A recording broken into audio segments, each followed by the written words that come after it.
The following is a conversation with Eric Weinstein, the third time we've spoken on this podcast.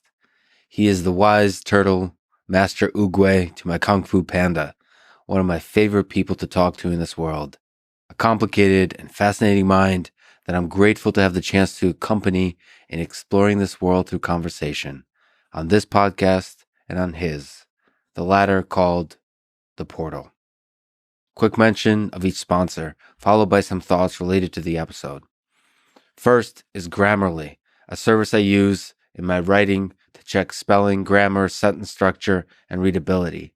Second is Sunbasket, a meal delivery service I use to add healthy variety into my culinary life. Third is SEMrush, the most advanced SEO optimization tool I've ever come across. I don't like looking at numbers, but somebody should. It helps you make good decisions. And finally, ExpressVPN, the VPN I've used for many years to protect my privacy on the internet. Please check out these sponsors in the description to get a discount and to support this podcast. As a side note, let me say that wherever this life takes me, I'm drawn to the possibility of having many more conversations with Eric through the years.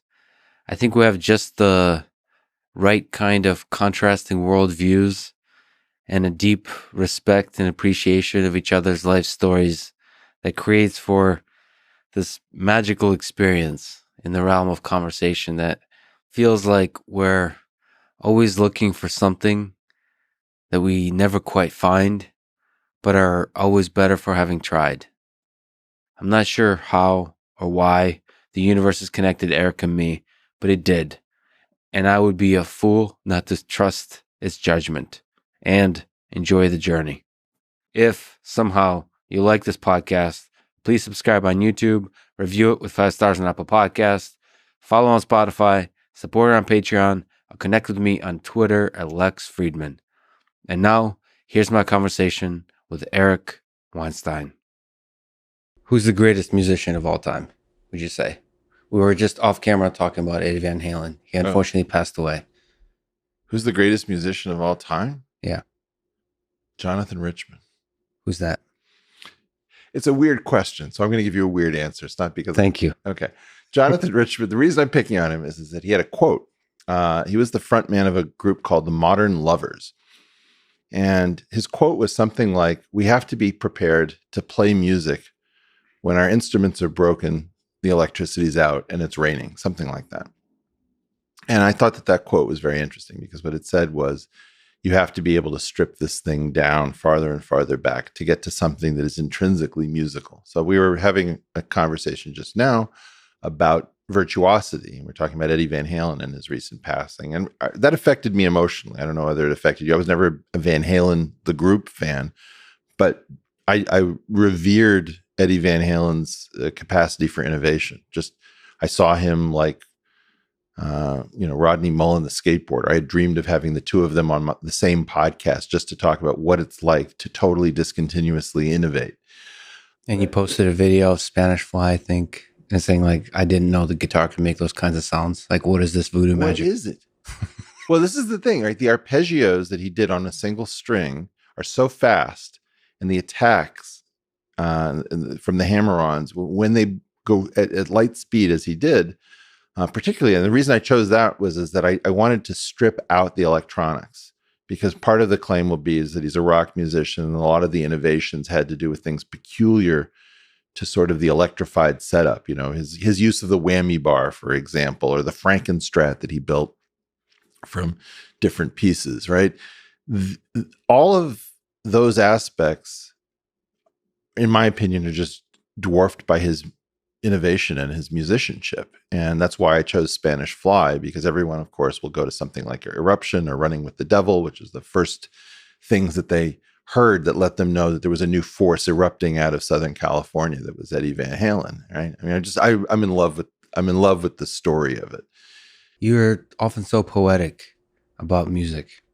Like, it clearly touches your soul on many levels. What is that? Is it deeper than just rocking out with the in your convertible Corvette 69? I imagine Eric Weinstein just driving down the California highways, blasting some kind of music.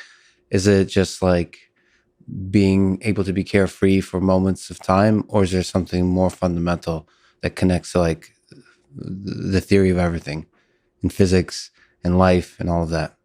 How often do you have the chance, for example, to hear mathematics performed as you do in Bach, right? Like something with that kind of precision and elegance that can't really be grasped, where, to go back to Leonard Cohen's famous line, the baffled king composing, right? Such a good song. It's such a good song, but it's also like individual verses of that song are insanely important. The baffled king is how we often make music. We don't really understand what did we just do that broke that person's heart sitting on the couch, right? And so it's a very strange thing that you should be able to have.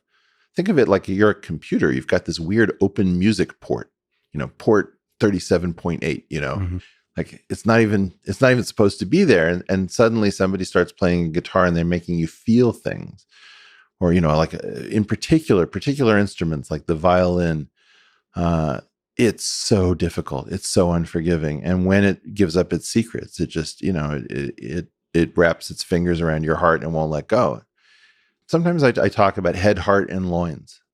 When something can grab your head, heart, and your loins at the same moment and integrate them, there are very few opportunities to live like that. And if you think about Eddie Van Halen,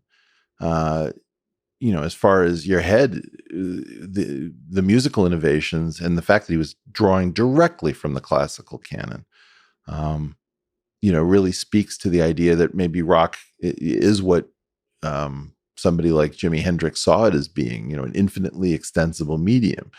In terms of heart, I always notice the smile on his face. It's painful to look at an Eddie Van Halen solo now. Like sometimes you'll see the cigarette dripping off the side of his mouth and you're like, that's going to fucking kill you. And I'm not even worried about it for you. I'm worried about it for me. You're going to rob. I don't even need to hear you play another note. I just like knowing that you're in the world, that there is somebody that everyone looks to, that nobody, I've never heard a guitarist say, I don't know. I think he was okay. Like I've never heard it. You can hate him, but you still think he was a genius. There are very few people like that in the world. And then loins, those leaps, that guy was incredibly good looking. And, skin tight pants, super athleticism.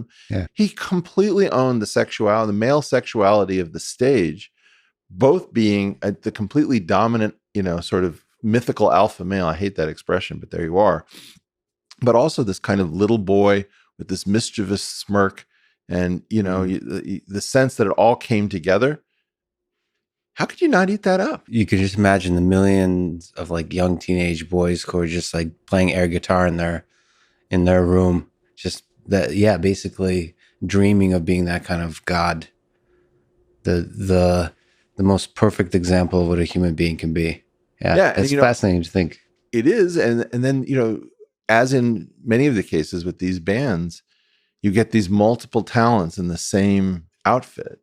And I think that the original configuration with David Lee Roth, David Lee Roth is such a hot mess at all times.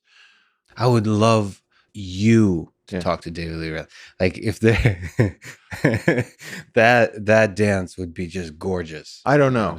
Can you handle it? Can you ride that? Probably not. Yeah. Probably not, because I think he's I get the feeling that he's very smart and very dysregulated. And I don't know that I could like bring him down to earth for a moment. Well, I can also get pretty dysregulated, Yeah. And so I don't know whether it could be magic. It could be a shit show. I don't know what you thought of his appearance on Rogan. That was an interesting one. I loved it, but Joe does this sometimes. Sometimes he just sits back and listens, and he just lets like the music play, which works really well. I think you have a chance to kind of jump into the chaos. I care too. And then you'll just start.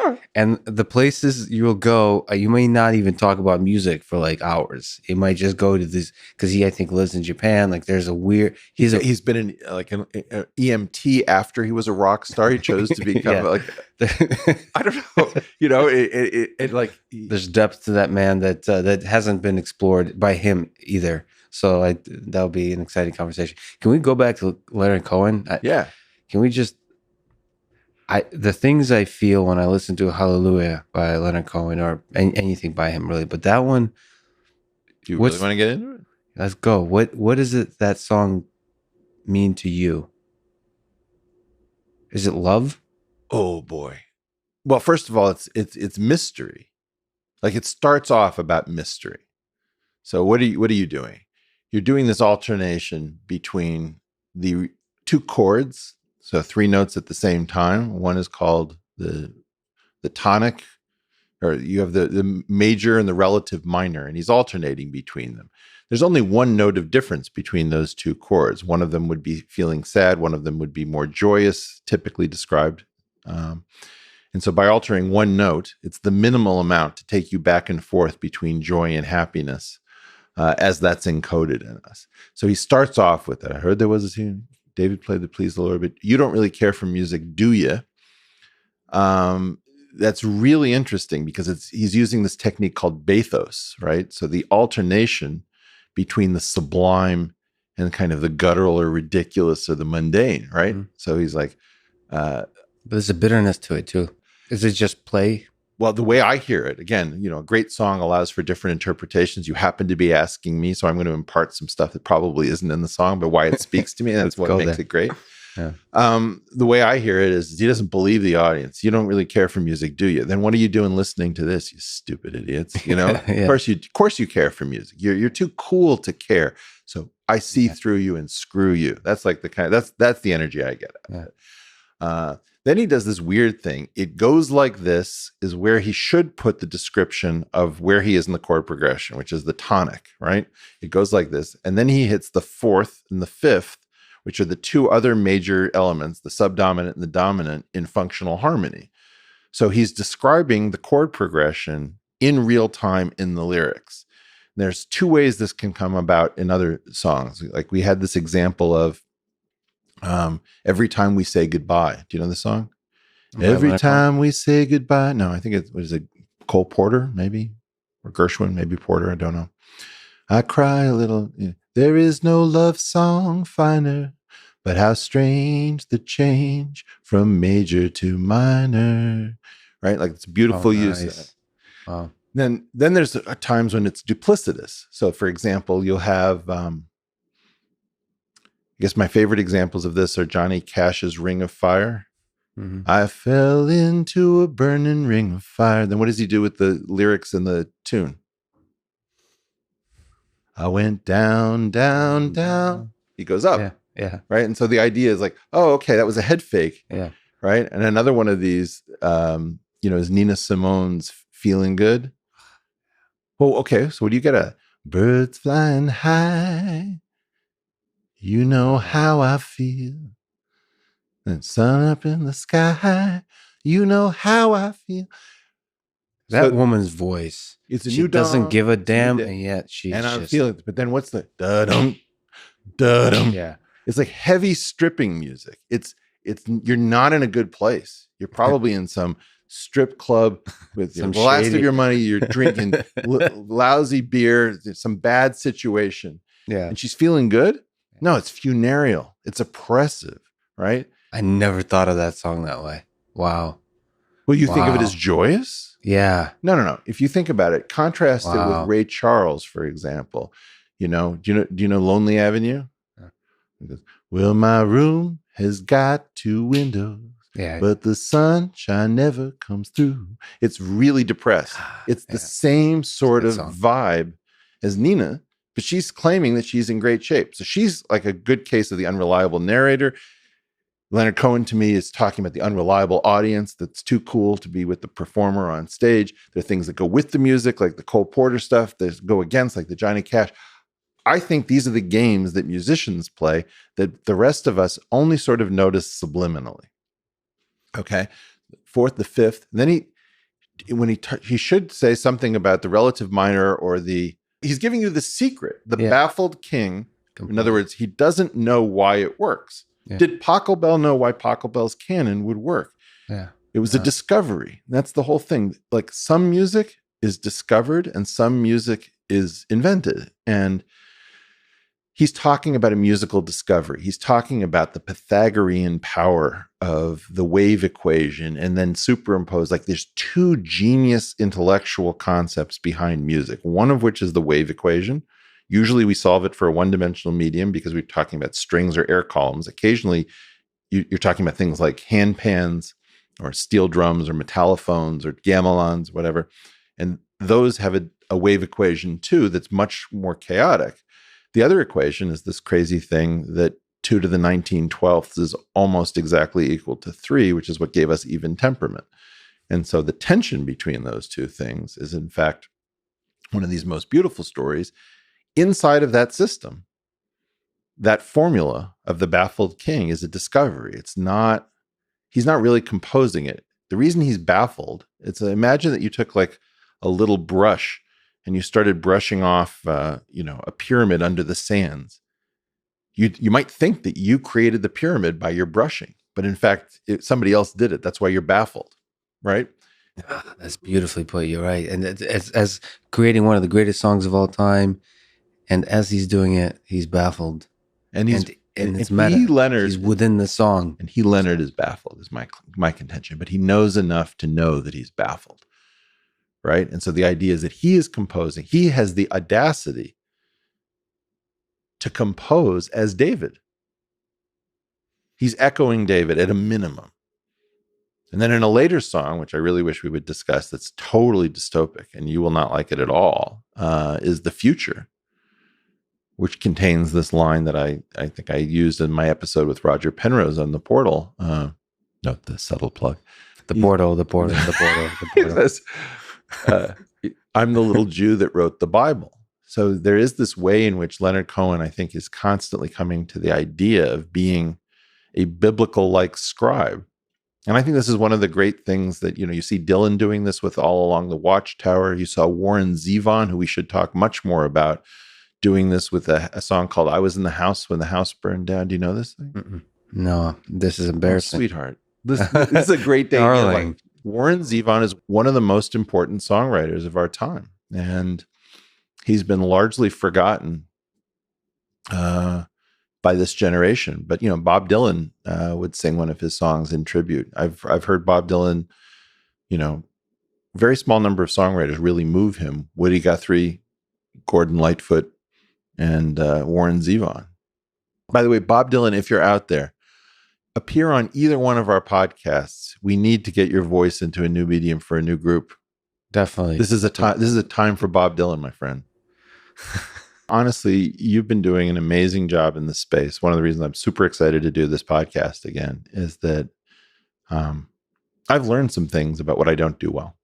And I also have sort of struggled with the question, should I do those things better? Because what if it's, I always use the same example of the fitted sheet. When you're trying to put a queen size fitted sheet on a king size mattress, he's like, okay, I got that corner squared away. And then you get another corner that pops off and they have to go back around. I wonder whether I can improve my style in the ways in which, I think it's just a recognition of a difference. You do a better job of getting to the soul of a really top intellectual guest and making them accessible and presenting them as themselves for a huge number of people. And I'd give my eye tooth to be able to do that. Hey, do you ever think about this? Like, because I think about what is the greatest conversation I'll ever have. Like in a sense, the portal, not to reduce it to anything, but there will be the greatest conversation. You may have already had it, but it's very possible if enough people like me can keep twisting your arm to keep doing the portal, please, there'll be an amazing conversation. One of the questions that I ask myself is like, who is the person that I'm especially equipped? For some reason, I'm convinced on Putin. There's something in my head that says I can do this man better than anyone else in this world. I got this thought in my head about it. I don't know why. And I'm convinced, but I think the universe works in that way. Like if it tells you, it's going to happen. The way I would say it is that almost everybody who becomes a Supreme Court justice believes at a very early age they're going to become a Supreme Court justice. Many people believe at an early age that they can do it, don't get there.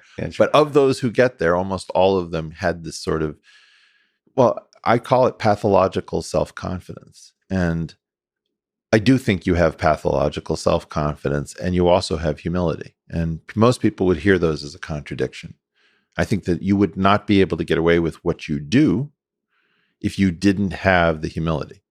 And so I think, the great danger is that your equation becomes unbalanced, that you either lose the humility or you lose the humility overwhelms the ego and the drive, because right now you've got a Mexican standoff in your mind and the rest of us are just benefiting. That's beautifully put. My Mexican standoffs aren't as stable as yours. It's all Reservoir Dogs all the time. Yeah. But actually, the person who that describes is Peter Thiel. Peter Thiel thinks more. People always say, like, what does Peter think about X, Y, and Z, P, and Q? It's like, well, do you want communist Peter? Do you want hyper-capitalist Peter? Minds in there. Oh my God, right? On everything. That's why he's successful, is that he's got all these minds fighting each other. And so when people say Peter is this or Peter is that, I just laugh, because nobody who knows him would describe him as having thoughts at the level that people are claiming. And I do think that, in my case,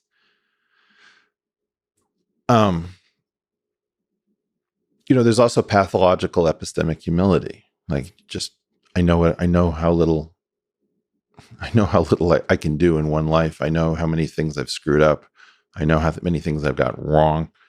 And on the other hand, I know that if not, it's like Hillel's questions, if I'm not for myself, who will be for me? If I'm only for myself, what am I? If not now, when? At some level, there's a question about, if I don't decide that someone is capable and that somebody is me, and if I apply that to everyone else on the planet, then nobody's going to do anything. And so I do think that one of the things that people like you and I get is, who are you to say that? Right. F that, man. Just sign me up for some Dunning-Kruger. Yeah, but it's multiple minds, like you said.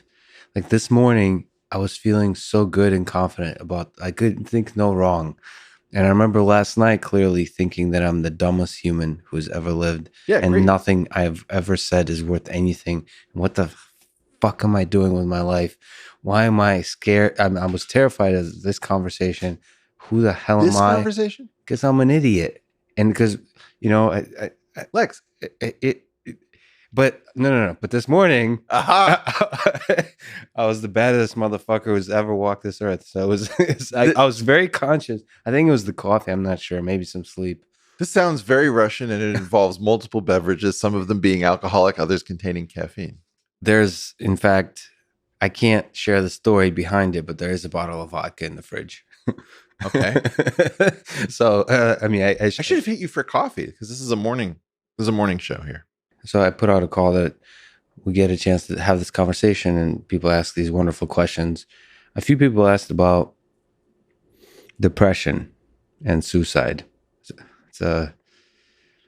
This is a Russian program, so we have to go there. And I think about Leonard Cohen, and one of the things that always kind of broke my heart and kind of suffocated the hope I have for just I don't know, for love in a person's life, is to hear how much depression was a part of Leonard Cohen's life and how much he suffered. I guess one way, I'm not sure where we can go with this question, but do you think about the places that the mind can go, like these dark places? Yeah. Is there something like where the only escape out is suicide, for example? That's the darkest version of it? I really think suicide is a big place, and suicidal ideation and self-harm, and we don't talk a lot about it.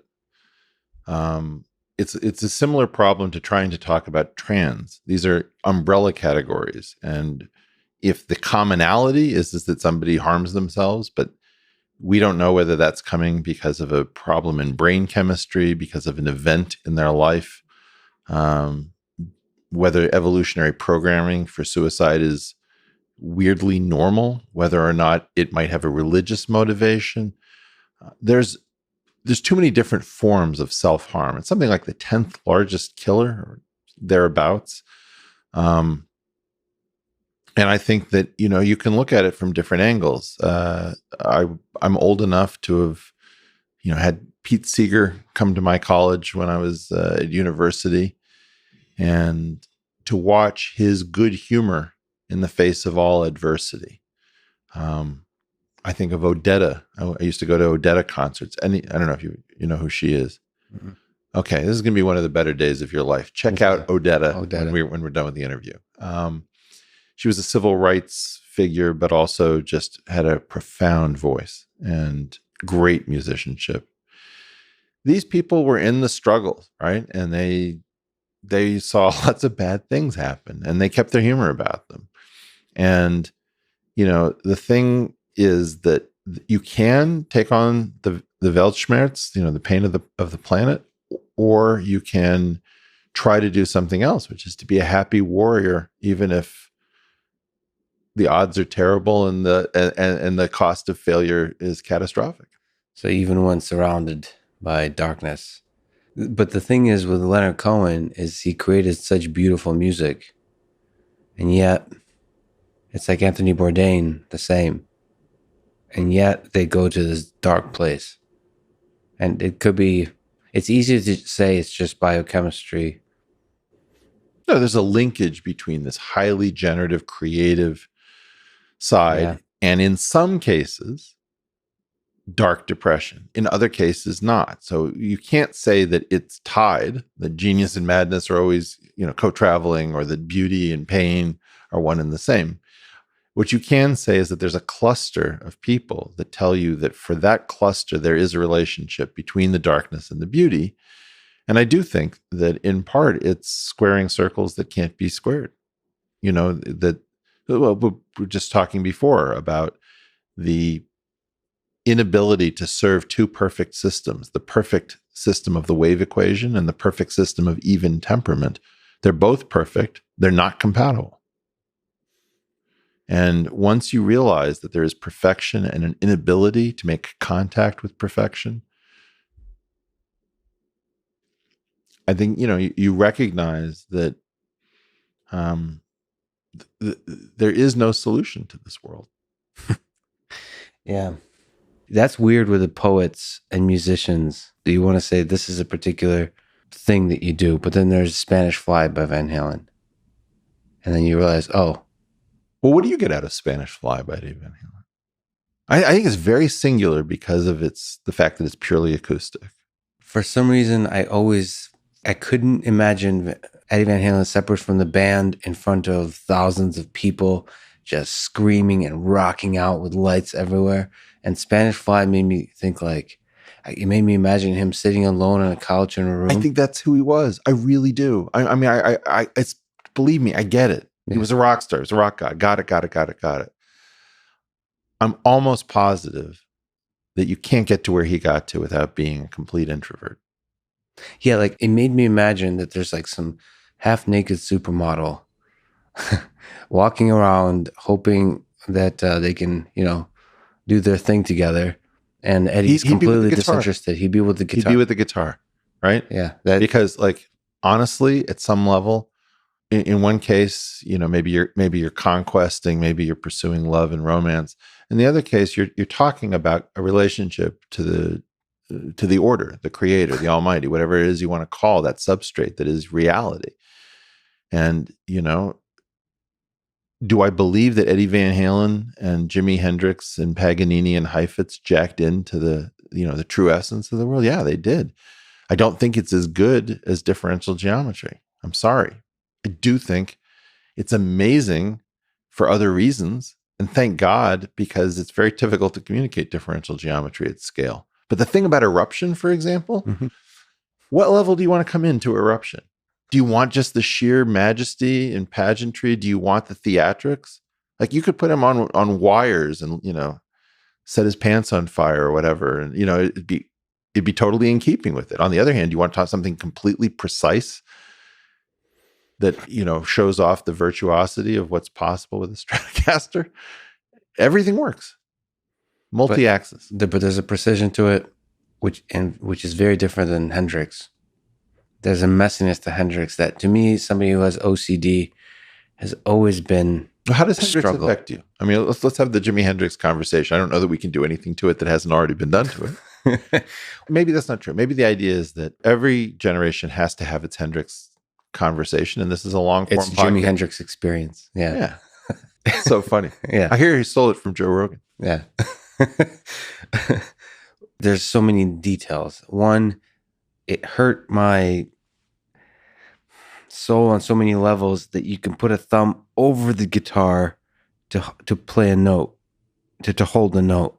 And it doesn't, because I wanted to be the Russian virtuoso that sits with his classical guitar in perfect form, plays really fast with the fingers, and then you want the thumb to be perfectly relaxed and supporting the that's neck. the Russian conservatory student. Yeah. Then there's the Russian wild man. Which one is that? Well, they're different Russian archetypes, right? So the completely idiosyncratic Russian is very different in a weird way from the I can do this backwards in any key, in any sleep, in my sleep, and in any time signature that just snap your fingers. We've discussed my piano tuner in previous episodes. No, that was offline conversation. You told me the story. I should tell you the story. You should retell the story. There I was in darkest Manhattan. Yeah, with the world's shittiest. It wasn't even an upright; it was a spinet piano. A friend had given it to me. The piano fell out of tune, and I would have to tune it. And the only tuner I knew was this Russian guy, and I hated dealing with him. There was something about his attitude that just really rubbed me the wrong way. So anyway, my wife says, tune that thing. So we get the piano tuner to come, and he's tuning this. He's like, are you sure you want to tune this piece of shit? Okay, fine. So he's like, okay, it's your money. The phone rings, and I have the phone ringer set on a landline to Paganini Caprice 24. And immediately as the phone rings, he figures out what key the phone ringer is in, which is not the key that like Liszt composed the variations on Caprice 24. And he starts going into theme and variations on Caprice 24 at some level I've never heard before, just jaw-dropping. And like, the phone stops ringing, and we have this awkward silence. I said, I didn't know you were such a great piano player. And then he says one of these things that in Russian accented English hurts in a way you can't imagine. He said, no, you are the piano player. I am merely the piano tuner. And it's just like, oh man, through the heart. It's kind of reminiscent. I'd love to hear actually your opinion on this. It's reminiscent of the Good Will Hunting story. What do you think about that? That movie? That movie. What about it? It's MIT. Yeah. I guess when I think of that film, I think about Matt Damon as a young guy, risking everything, giving up Harvard. I think, probably the most accomplished group of people in the world are people who choose to give up Harvard voluntarily. Beautiful. Right? That's true. Bigger than Harvard. That's very true. Ives was one of these people. Bill Gates, of course. And then oddly, Zuckerberg. What? Zuckerberg. But then Steve Jobs gave up Reed. And Reed is like the weirdest, craziest college in the world. People should pay much more attention to Reed. And I'm sorry it's going through a hard time at the moment. But what it was before the current craziness is really an interesting story. Irregardless, as we say in the 617 area code, I think that a lot of my reaction is to the real story of Matt Damon having this vision and being the young guy to pull it off. And, I also think about Robin Williams trying to explore heart through this lens of acting. And, as you and I, you've hung out with comedians, they know that they are a screwed up bunch of people. They do. They're proud about it. They really are. The idea that Robin Williams, who I saw many years ago when I was in LA, in the comedy clubs around here, he was a straight up crazy, dysregulated genius in tremendous pain. And his desire to do it earnestly through acting rather than constantly by just sniping, or being a clown or showing us how fast his mind worked relative to ours. I was really moved by that. I thought that he brought some authenticity and took a huge risk for a comedian to be that real. And again, like you said, it doesn't always have to be, but in that case, the madness and the genius were neighbors. That one couldn't have been any other way. Yeah. No, because his mind, the thing about seeing him in a comedy club was that he would react to random stimulus in the environment. You know, it could be a heckler. Sometimes you almost got the feeling that he wanted a heckler because it gave him something to play against, right? He was instantly inventive. But to me, the best Robin Williams is as he got closer and closer to the end of his life, because there was a sadness, and he's almost fighting the sadness with this improvisational, like the weapons he has is this wit and humor and this dancing that he does with language. That's right. And then sometimes when he just falls silent, you can see the sadness. And I don't know, there's something so beautiful about that. It's like this bird with a broken wing that's like trying to fly, and it's getting older and older. And he would have made one hell of a podcast guest. I'll tell you that. That's a sad. Yeah, I have some sadness that I really do think that part of what we call podcasting is actually just getting to know a soul over and over again. Like, maybe the idea is that this is talking about depression and sadness and heavy feelings is not an American specialty. Seeing that in context with the beauty of life is a Russian specialty. Like, it is very much specialty. It sounds like a diner menu. What? Yeah. You want the Russian special? A big scoop of ice cream with tons of depression. I do think that we're in a really terrifying and depressing time. And I think that part of it is we don't know if something huge is about to get started. And we don't even know what this is. I mean, we just sit here in this weird world that is falling into some new state. And we're not even super curious. It's like, what the hell just happened? Everybody's got an answer. And I'm positive that all of those answers are wrong. Let's try to at least sneak up on the good answer. So the central core of the answer is that the U.S. seemed to be the greatest thing in the world, in large measure because we hadn't noticed that we were getting a benefit from having no plan, not having to make a plan for low growth. As long as we had growth, we were in great shape. Let's imagine that there was that you could run an experiment. You have 1 billion copies of Earth, and you start the initial conditions slightly different. On some giant number of planets, a lot of the things that were discovered from the 1800s through the end of the 20th century are discovered in a period of time, because a lot of that just has to do with once you crack the puzzle of getting better instruments, you can see more. And the more you can see, the more you can make use of what you can see. And it turns out there was lots of stuff to do with, like, germs or electron orbitals or, spectrum, electromagnetic spectrum. And so we got to do all of those things. And the U.S. roughly corresponded for a good chunk of its history with this bonanza. And so, of course, we look like an amazing, genius country. We have no plan. Imagine that you could sell a car. You don't have to put in seatbelts. You don't have to put in airbags. You don't have to put in rear view mirrors or sensors or a rear view mirror. You could save a lot of money on a car by not putting in all of the stuff to keep things from going wrong.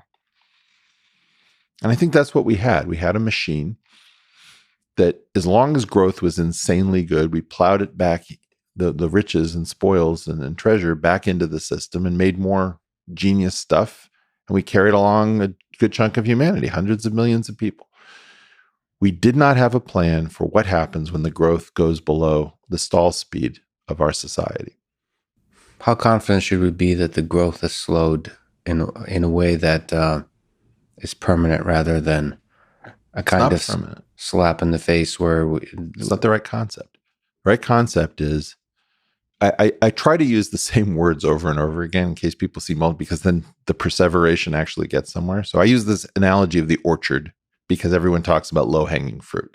Mm. They know the concept of low-hanging fruit, but they don't think in terms of orchards. So they say things like, You think we've picked all the low-hanging fruit, but I believe in the infinite inventiveness of the human mind. Yeah. It's like, okay, that doesn't even work as an analogy. What if the idea is we only picked all the low-hanging fruit here, and then we're having this stupid argument about low-hanging fruit, and we're not going and looking for new orchards. We're not planting new orchards. We're not looking for forests. We're just sitting here arguing about low-hanging fruit. So my claim is there's probably a lot more low-hanging fruit, and it's not here. It's in other orchards. It's in other orchards. One of those turned out to be the digital orchard.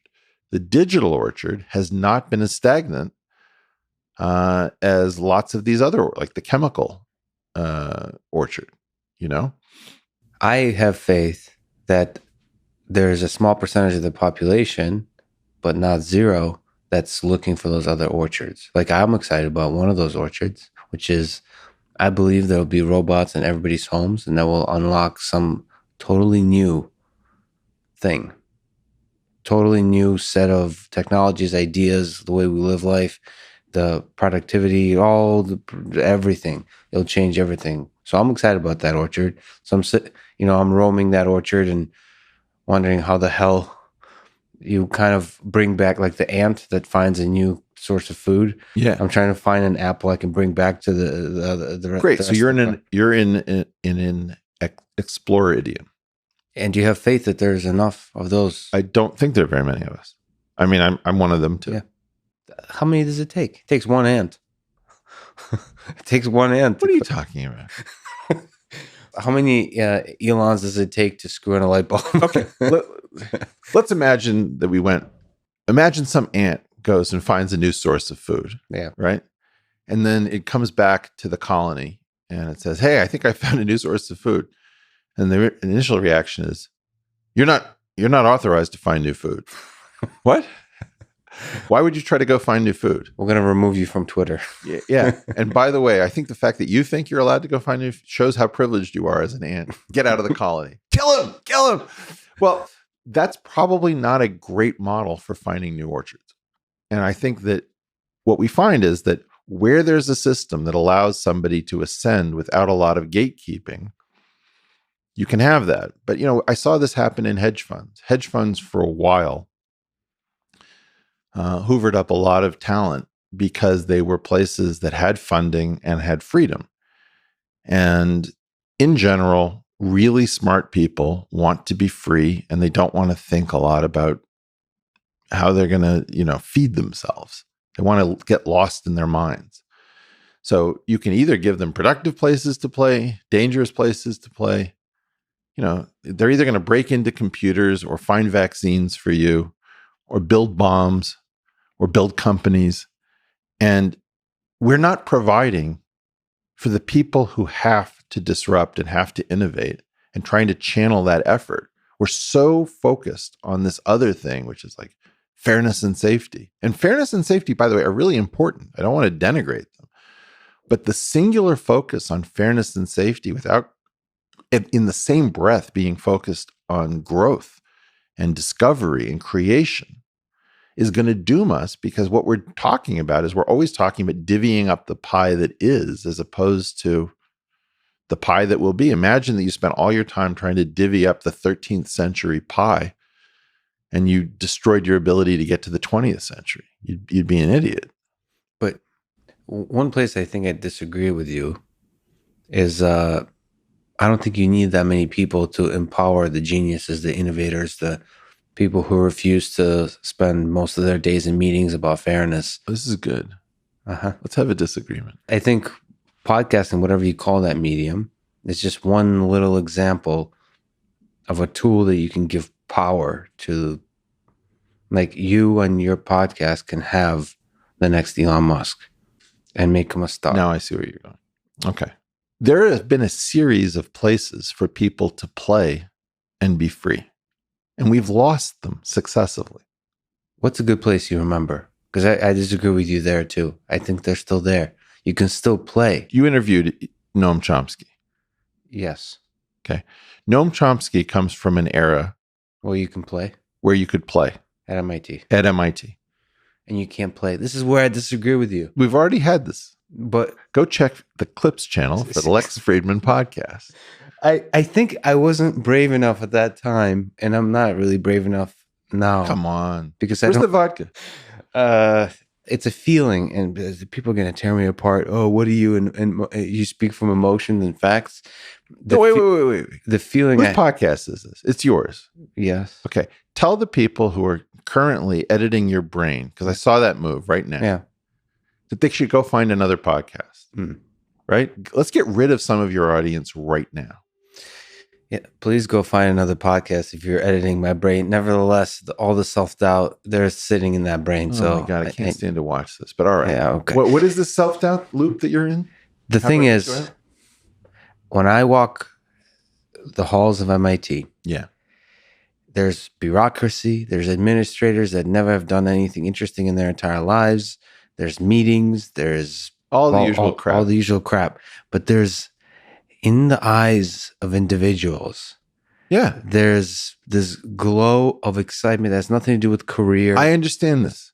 And that's just, it's still a playground. There's little pockets of playgrounds from which genius can emerge still. And they're unaffected by diversity meetings or fairness meetings or blah, blah, blah.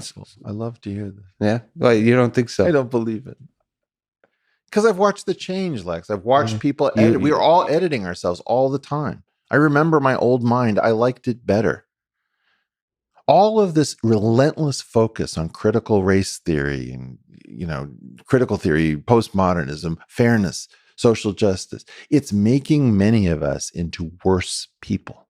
You think do you think the Matt Damons of the character is paying attention to any of that? You think that has an effect? Have you seen what happened to Matt Damon himself? Matt Damon has tried to say various things at various times that seem to be relatively innocuous. He can't speak. Okay, well let's not mix up. Matt Damon is just an actor. No. He was just a Harvard student who came up with his own genius screenplay, acted, and made it happen.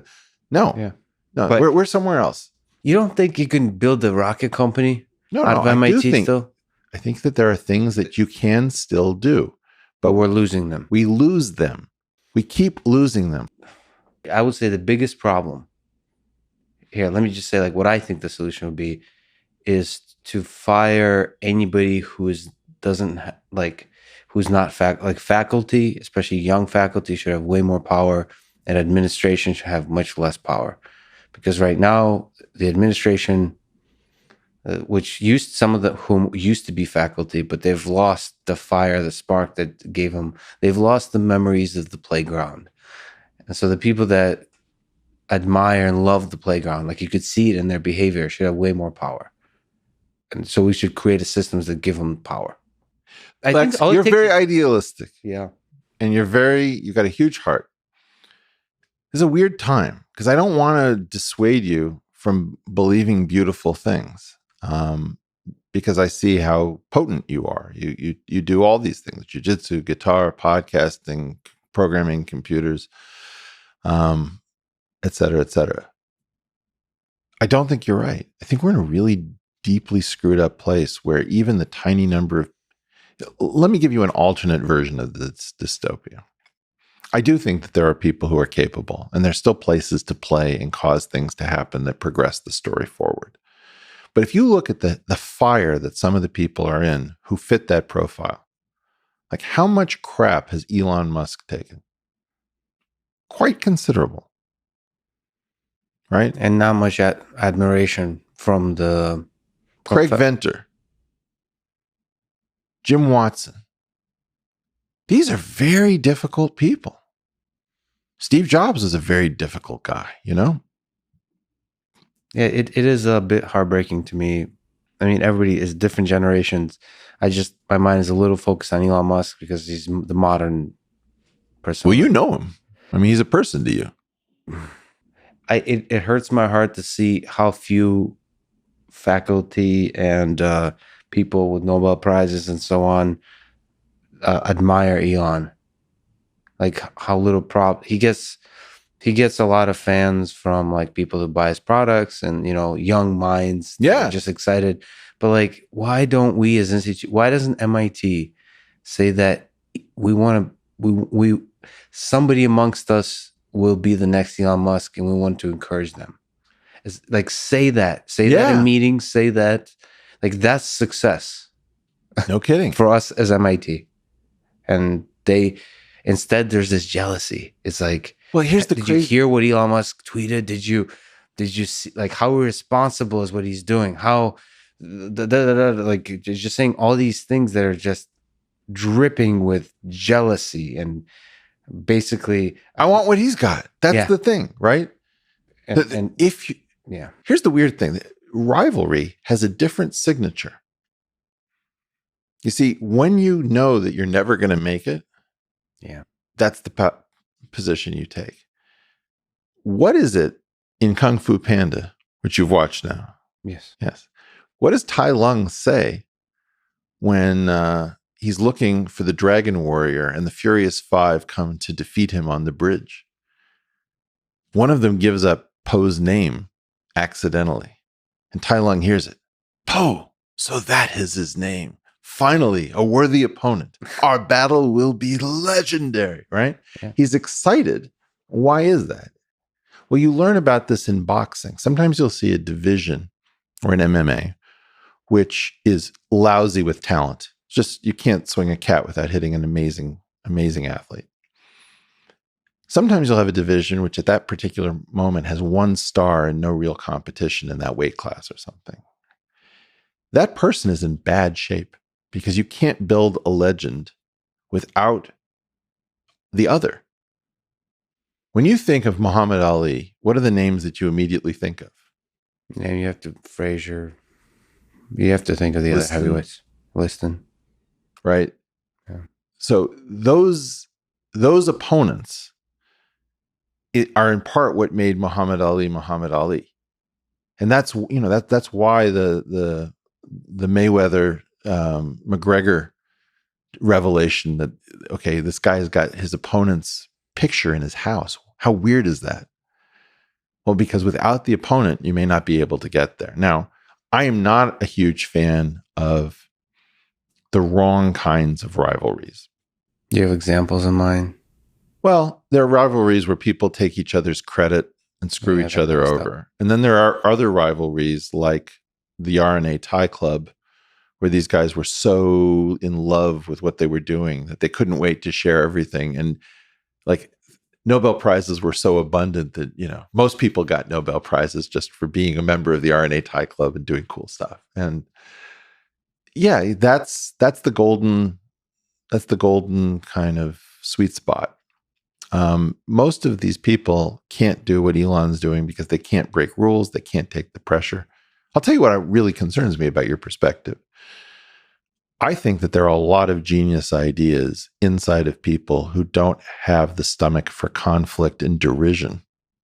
And I think a lot of those people are female.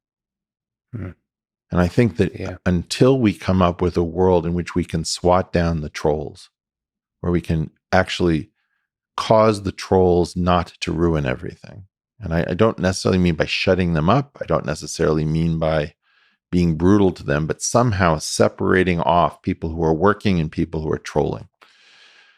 I think that we're losing a huge amount of human genius, in part because women in particular are not necessarily going to push an idea if it results in 10 years of being derided.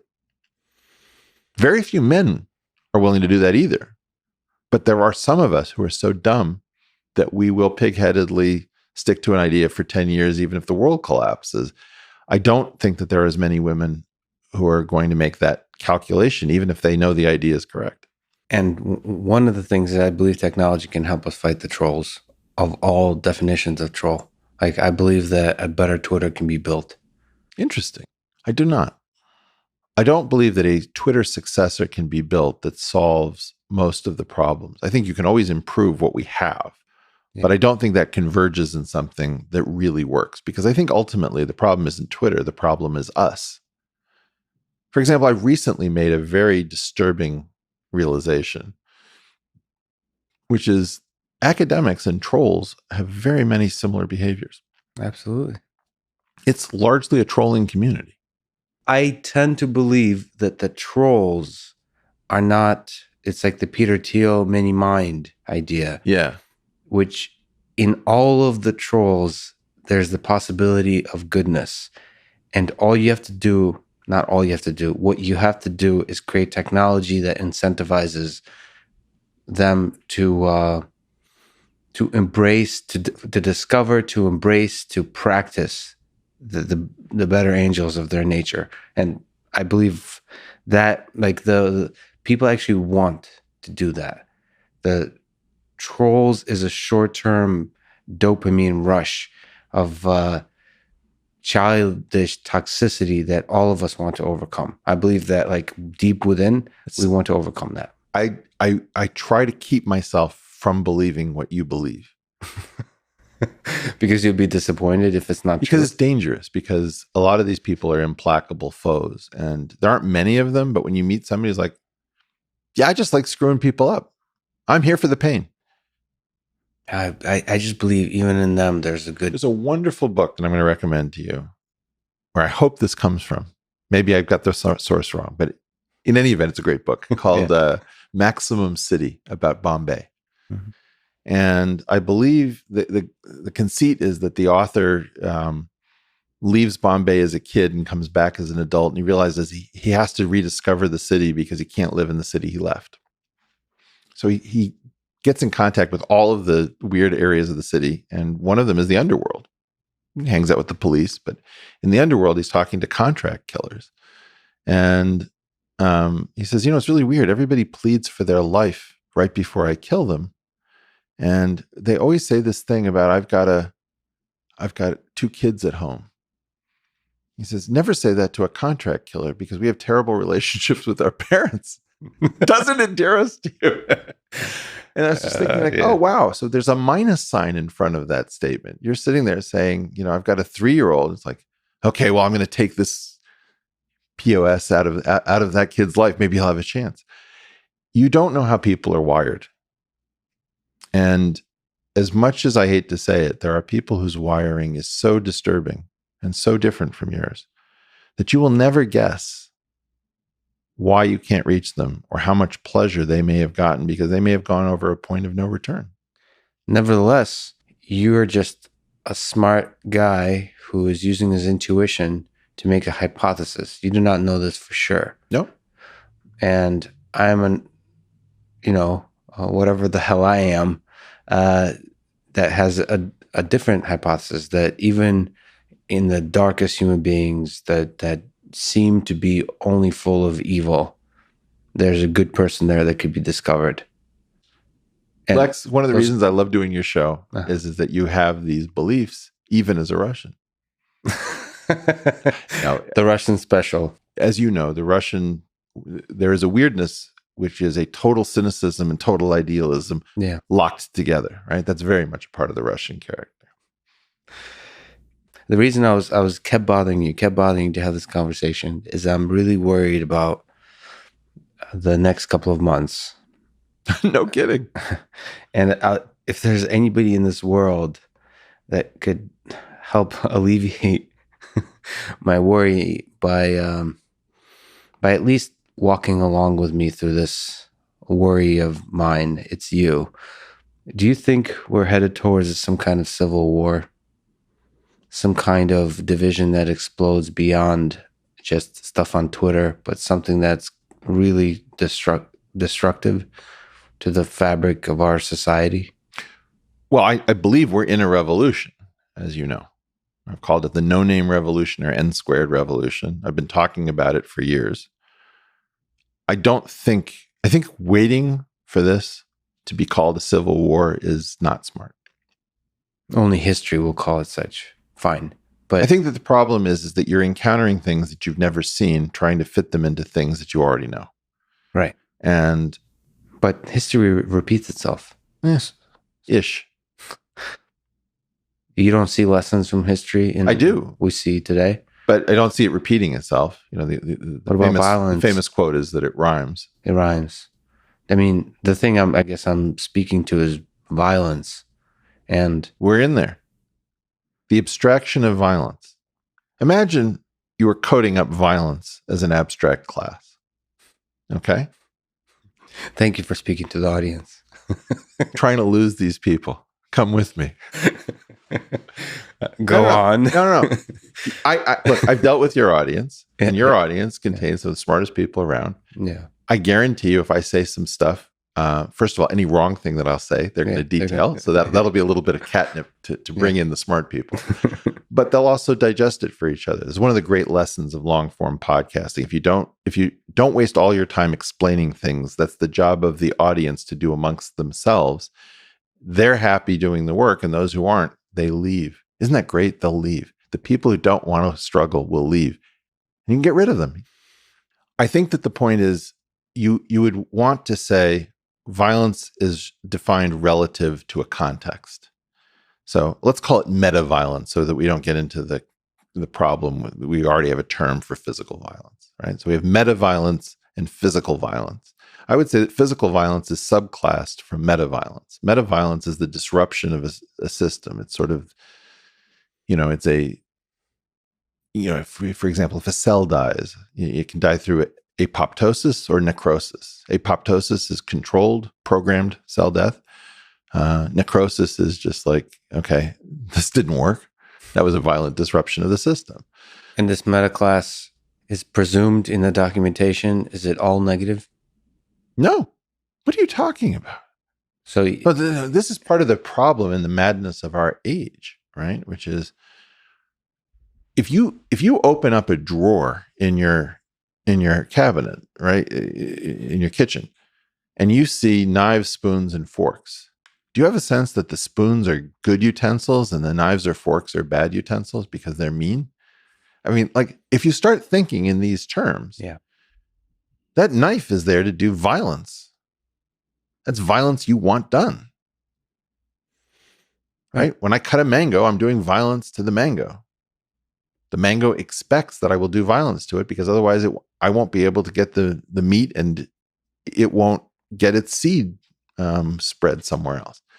So in part, violence is absolutely part of our story. So there's this meta violence class. Yeah. And so the meta violence class is already, it's a multiple inheritance pattern. Whatever's going on right now inherits from meta violence. No, but there's certain subclasses that allow evil to emerge. So what I'm specifically worried about is that what's on your mind, Lex? What's really going on? Okay. I worry that amidst the chaos of you have these protests, or the chaos that could be created by the feeling that the election does not represent the voice of the people, like saying that whoever gets, quote unquote, wins the election according to some kind of reporting of the numbers that come out, that's not going to represent what people actually want, who people actually want to be the leader. Like, something in that narrative will create so much division that people will resort to literal violence, like protests that the United States loses its united aspect. And because of that chaos and tension, evil people, evil forces, that my definition of evil is, just cruel human beings, use that moment to attain power, the kind of power that is ultimately goes against the ideal of the United States. That could be Donald Trump. That could be another human being. It doesn't really matter. My worry is that love doesn't win out in this. The unity doesn't win out in this. And I feel like you and I have responsibility. No kidding. Small. Yeah, I know. And so how do we let love win in this moment of We're going to have to fight chaos for it. You're going to have to become a fighter. You're going to have to throw some serious punches if that's what you want. You have to be Muhammad Ali here, because the moment you start criticizing anything, you have to be a masterful communicator, because that's why you're here. Look, Lex, in part, your decency is allowing you to do things that you couldn't otherwise do. I saw that you had Michael Malice on your podcast. Yeah. Now, Michael Malice is, I think, of somebody who at his best, is extremely shrewd and insightful. Yes? Mm-hmm. He's also got this trolling game, which he's quite open about, and you talk to him about it, which I can't stand. And this is the idea. Oh, grandpa doesn't get the internet. Well, I'm grandpa. I don't get the internet. I don't love the trolling. Yeah. There are trolls of the past who were incredibly good. I don't see any of the modern trolls as being that kind of genius level trolling the people who deserve it in the way that they deserve it. You know, right now what I see is that anything that stands up gets cut down.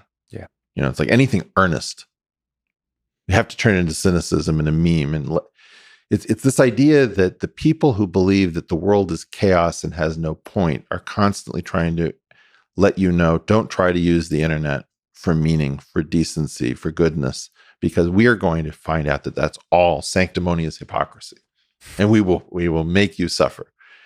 So I do think that there's a lot of sanctimonious hypocrisy in the world. Some of it mine, some of it yours, but we all have it. And the trolls somewhat remove that. But it's not a judicious, kind, constructive, compassionate, caring version most of the time. And a lot of those trolls, and I have this feeling about Michael Malice, I don't know whether it's right, that there's somebody who deeply cares and loves beneath it, and that's motivating some of the trolling behavior. And you and I don't seem to be doing that. I don't see you as almost ever trolling. Yeah, you and I are. I'm very much against trolling. I'm very much against trolling. It doesn't mean that it's selective. You know, it's not even true. Like everything we say like, I'm for it, I'm against it. This isn't my native language. I speak nuance. I don't speak this internet shit. And the more I have to communicate through internet shit, right? I almost never take a tweet seriously if it contains the letters LMAO, LOL, RTFL, FOL. Mm-hmm. There's an interesting effect where people say stuff and then finish with LOL. You put it beautifully, that it indicates to me that this is a person. We've talked about like why I wear this stupid suit. Yeah. Is like, this is to fight the LOL at the end of sentences.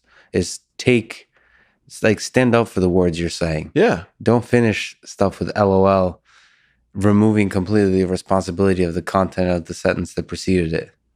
Yeah. Also, choosing the outfit that worked both for Men in Black and the Blues Brothers, not a terrible choice. Okay, but getting back, look, Lex, we're not in a position to do this. You need to be seated in a different chair. Your chair is the wrong chair. You're in the wrong chair. It's been so long. All right, I want to talk about you and Joe Biden.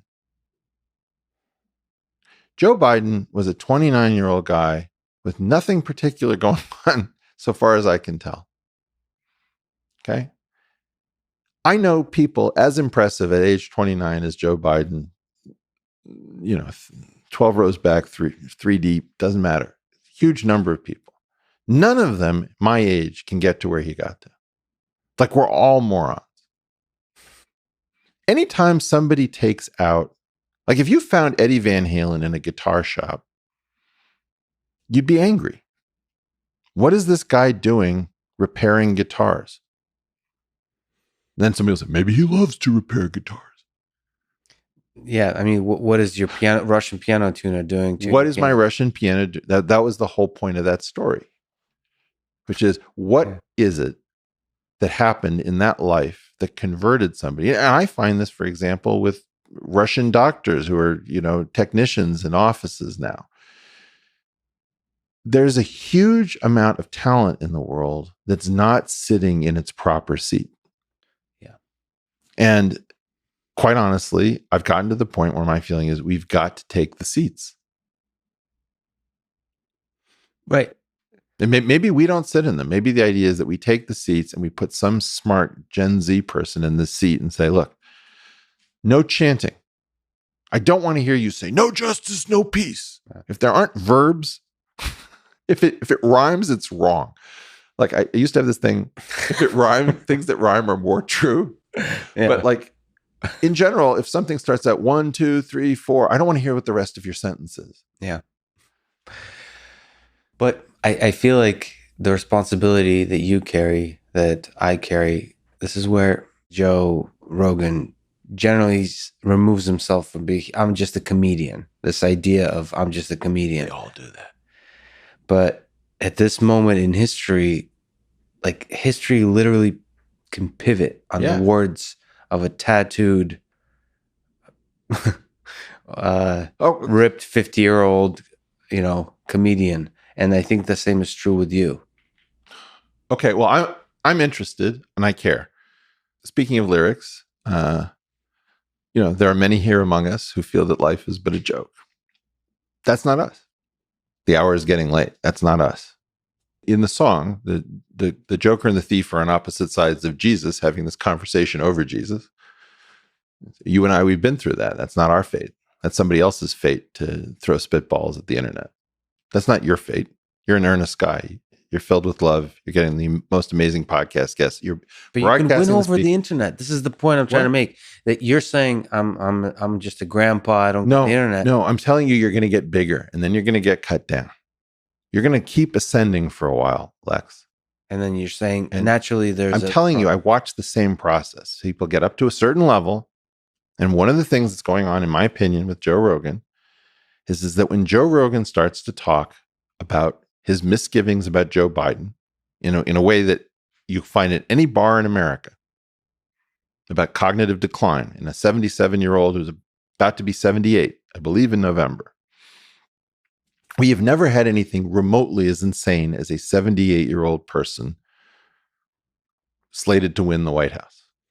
And you're saying when that idea is being communicated, is there something is about the disc concept that you talk about, the system naturally some bad thing happens to Joe or one of Joe's close associates. The ability to destroy people who become inconvenient has been documented. This is what we have done in the past. Whether we are doing it now, we don't know, because we are not doing this church committee 2.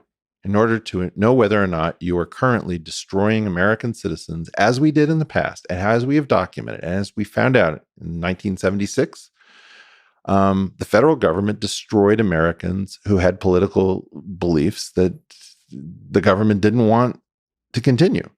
And I don't know whether you are grasping that. One interpretation of why Jon Stewart and why Joe Rogan and why Bill Maher, all these people, to some extent hide behind, it's a joke.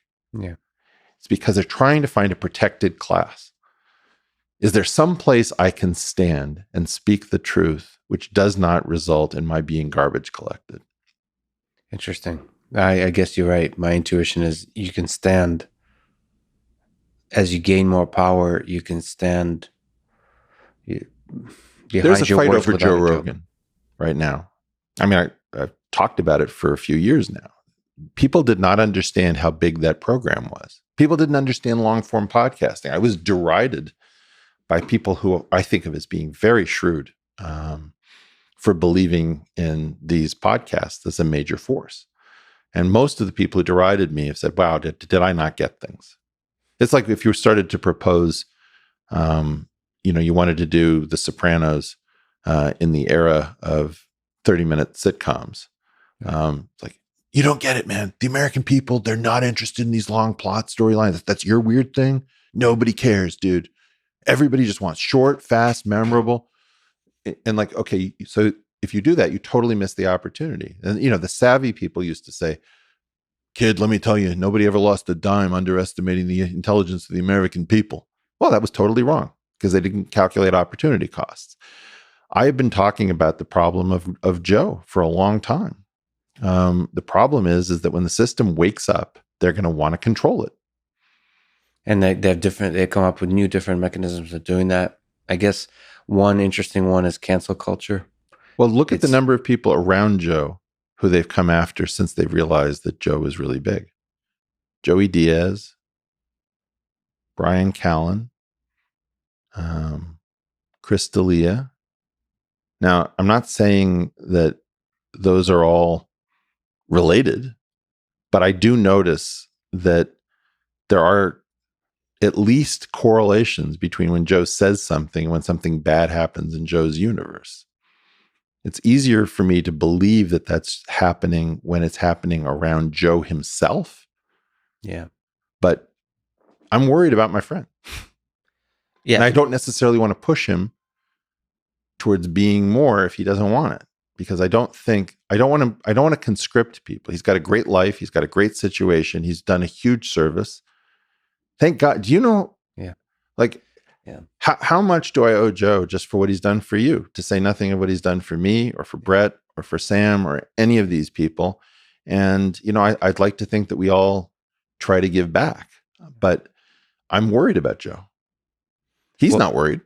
One of the inspiring things about Joe is, I mean, he's in this war alone, and the way he fights the war is by just enjoying life. Well, that's his thing. As long as he stays close to things that he loves and being, you know, one of the things is he's honest about his drug use. He loves to hunt. So he does a certain amount of like semi-vice signaling up front. And then you just also know him. This is why every time they try to take him down, you use the N-word, you know? It's like, unfortunately, everybody knows who Joe is. And he doesn't act as if he went to a fancy finishing school, right? That's not his energy. The fact that you got some super smart guy who always pretends to be a meathead, just like, you know, it's like, hey, I'm a comedian. It's like all these defenses and disguises. Okay, you got this super smart guy who he's admitted to most of the things that, you know, you can take him down for. And because everybody's been effectively in his den or his basement, think about that studio as his basement. People have hung out with Joe so many hours that you can't tell them something about Joe where they're going to say, wow, I'm going to believe the New York Times and not the hundreds of hours I've spent on the Joe Rogan Experience. But the cool thing is that this is what inspires me, is that the way he's waging war against the system is just by being a good person and talking enough hours in a week where that message like bleeds throughout the words, like in the gaps between. And that's so inspiring to me, that the good people can win by just being good. And he's kind and he's tough, and he's no pushover. No. I always worry a little bit when I sit down in that chair. You still get scared that he'll call you on some kind of bullshit that you weren't even aware of? No, the first time I was on the show, the energy wasn't great between us. Yeah. And it was in a sober October situation. Yeah. So I think I hadn't understood that, and maybe our egos got a little bit off. Yeah. I don't know. I mean, I was having fun, but maybe it was just two complicated life forms getting to know each other. But the first one was probably, that made me a little nervous for the future. But then, you know, Joe and I have become friends, although sometimes we have miscommunications. Like on Yom Kippur, I texted him and I said, Joe, you know, I want to apologize for ways I've let you down as a friend and haven't been there for you, and appreciate everything you've done for me, all this stuff. Mm-hmm. Like I get this text back, like, what the fuck is your problem? You're great, dude. I don't know what bad place you're in, but cheer up. It's like, Joe, don't you have any Jews in your life to apologize for what they've done? He was just like, dude, have you lost your mind? What the hell's gotten into you? Yeah. What do you think? What do you think about the Spotify thing? What about it? Ask me a question. He's now, as opposed to being just a comedian with a podcast, he now is just a comedian with a podcast who stepped like in the middle of the center of cancel culture, which is like, I know Spotify is in Sweden, but they represent Silicon Valley. They represent the very kind of structures. They contain and represent the kind of structures that threaten to destroy the Elons of the world. And he just like stepped like with his Alex Jones and his Joey Diaz, just strolled right into the middle of it. I think it's awesome. I love it. But do you think he's strong enough to? Well, I don't know. I mean, I don't even know the right way to ask this, but is he strong enough to persevere? It's a bit interesting. It's like when a lion decides, wow, that honey badger looks tasty. I'm going to swallow it whole. See what happens. Because I talked to him offline. He really seems to be willing to give away the 100 million, which gives him so much power. Oh, I don't. It's a powerful thing to be able to say, I don't. Yeah, to the honey badger. He just strolls in, but he's willing to walk away from anything in this. Well, he's going to walk out the other side of the line. I don't think he's going to go out the way he came in. Yeah. Well, you know That's what it the is? best. It's Tommy Lee Jones entering the bug. This is like a giant alien. He just walks into it. He gets swallowed by the bug and he blasts out from the inside. Yeah. I have it as Tommy Lee Jones. Yeah. But That's anyway, Joe Rogan to you. yeah, is that my feeling is that Spotify doesn't understand what they're messing with. I could be wrong, but I'm not. No, you're right. I'm right. Because Joe doesn't need anything, man. I mean, this is the weird thing about it. It's like, I'm sure that he loves all his toys, whatever, blah, blah, blah. He's a rich guy. Yes, he's got FU money. He had FU money a long time ago.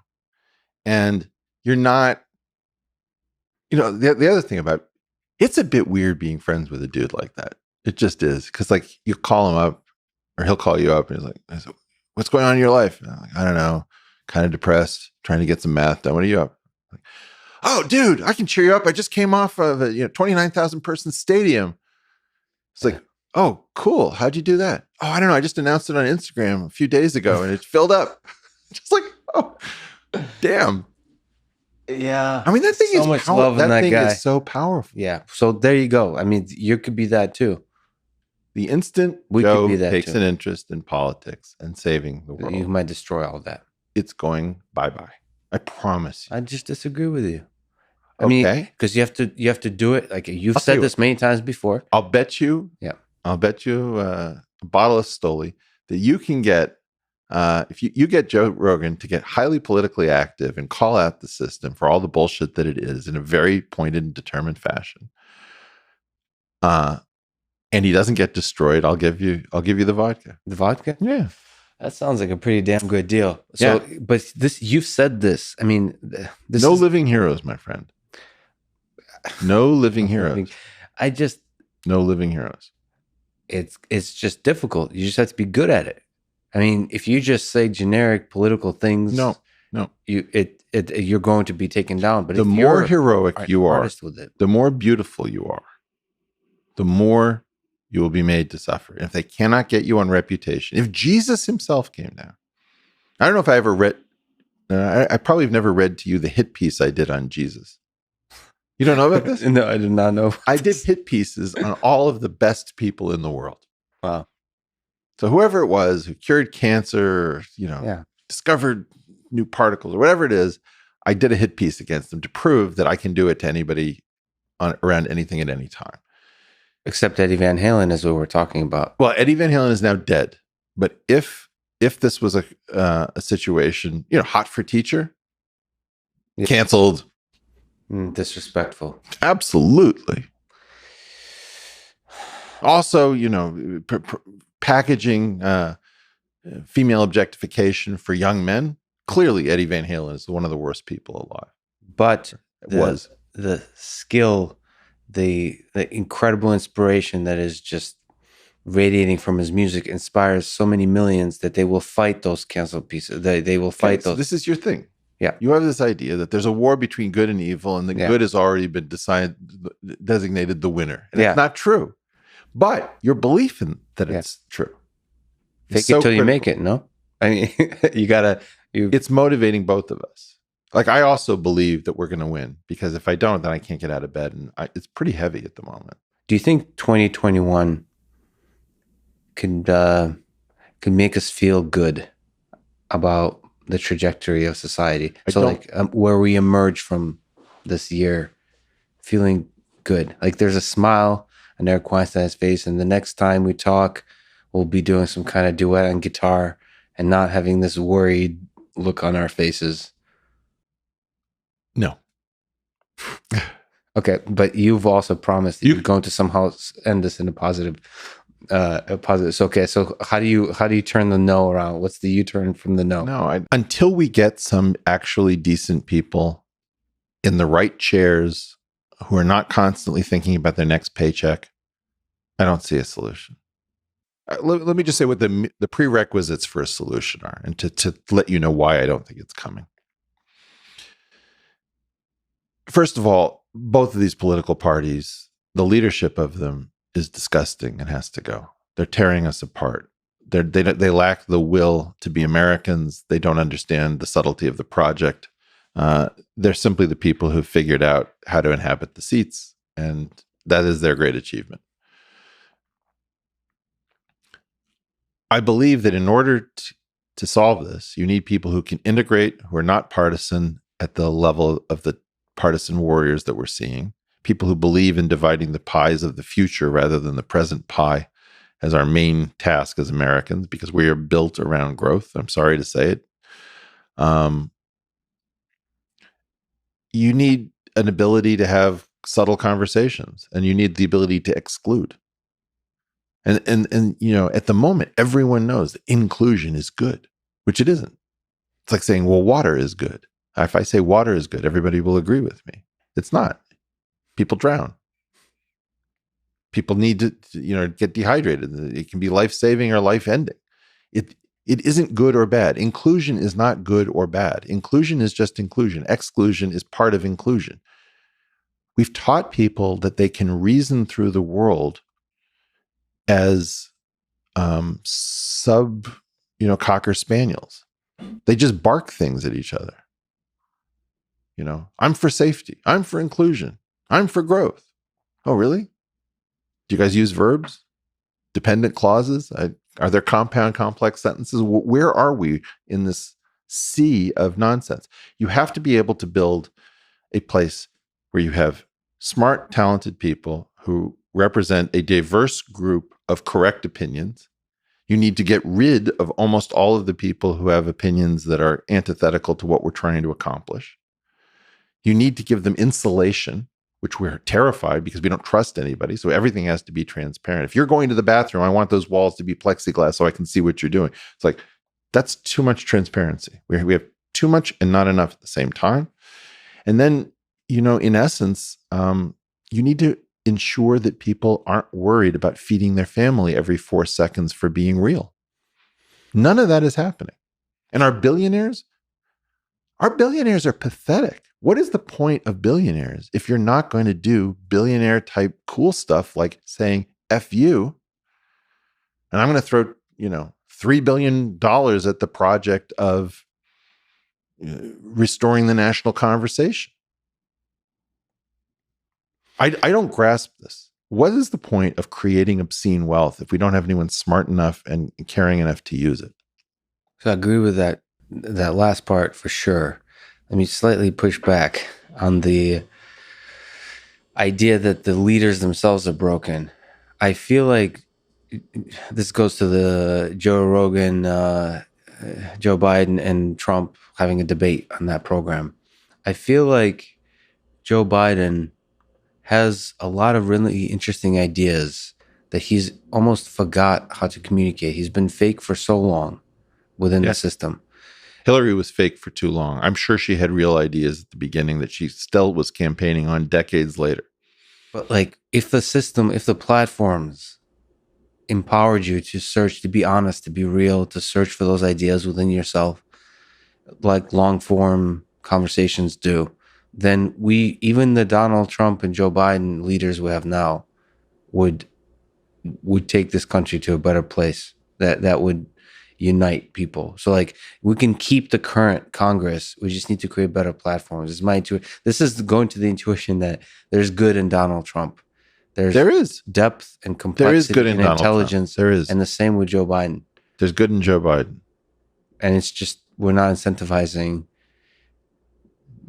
I mean, there's several things I think are broken. One of them is Twitter. The other is journalism. It's just the platforms of us communicating with each other. One of the reasons that I try to come up with unifying explanations is that, you know, if you look at the number of wildfires in California, let's say, that we've just seen, if you treat them all as spontaneous, uncorrelated instances, it feels like, oh my God, it's just whack-a-mole. Every time I send a fire truck here, there's a fire over there. So you want to come up with something like a central theory, which is, why do I suddenly have a problem when I hadn't had a problem before? So I look for these unifying explanations. And I found one the other day that really speaks to me. I mean, people are very frustrated because they've been trained to think about this incorrectly, in my opinion. But here's the graph that you need to look at. On the x-axis is time by year. And on the y-axis is something like average age of a human. Mm-hmm. The title of the graph is Any Desirable Situation Involving Institutions. So that could be CEO. It could be tenured professor. It could be who's getting grants. It could be the age at which people win Nobel Prizes. University presidents, all these things go up. In other words, for a long period of time, the average age of the person in a desirable situation has been increasing something like 9 months for every 12. Those graphs have to go down at some point. The specter of having 5 people all born in the 1940s as the final entrance in the presidential context, that makes no sense. Think about how bizarre a thing that nobody's even really talking about. The last 5 people were all ancient by presidential standards. Not 1, not 2, but 5. We are talking about a contest between somebody who is the oldest of the baby boomers, the very beginning of the baby boom, summer of 46th birthday, fighting somebody who is in the silent generation.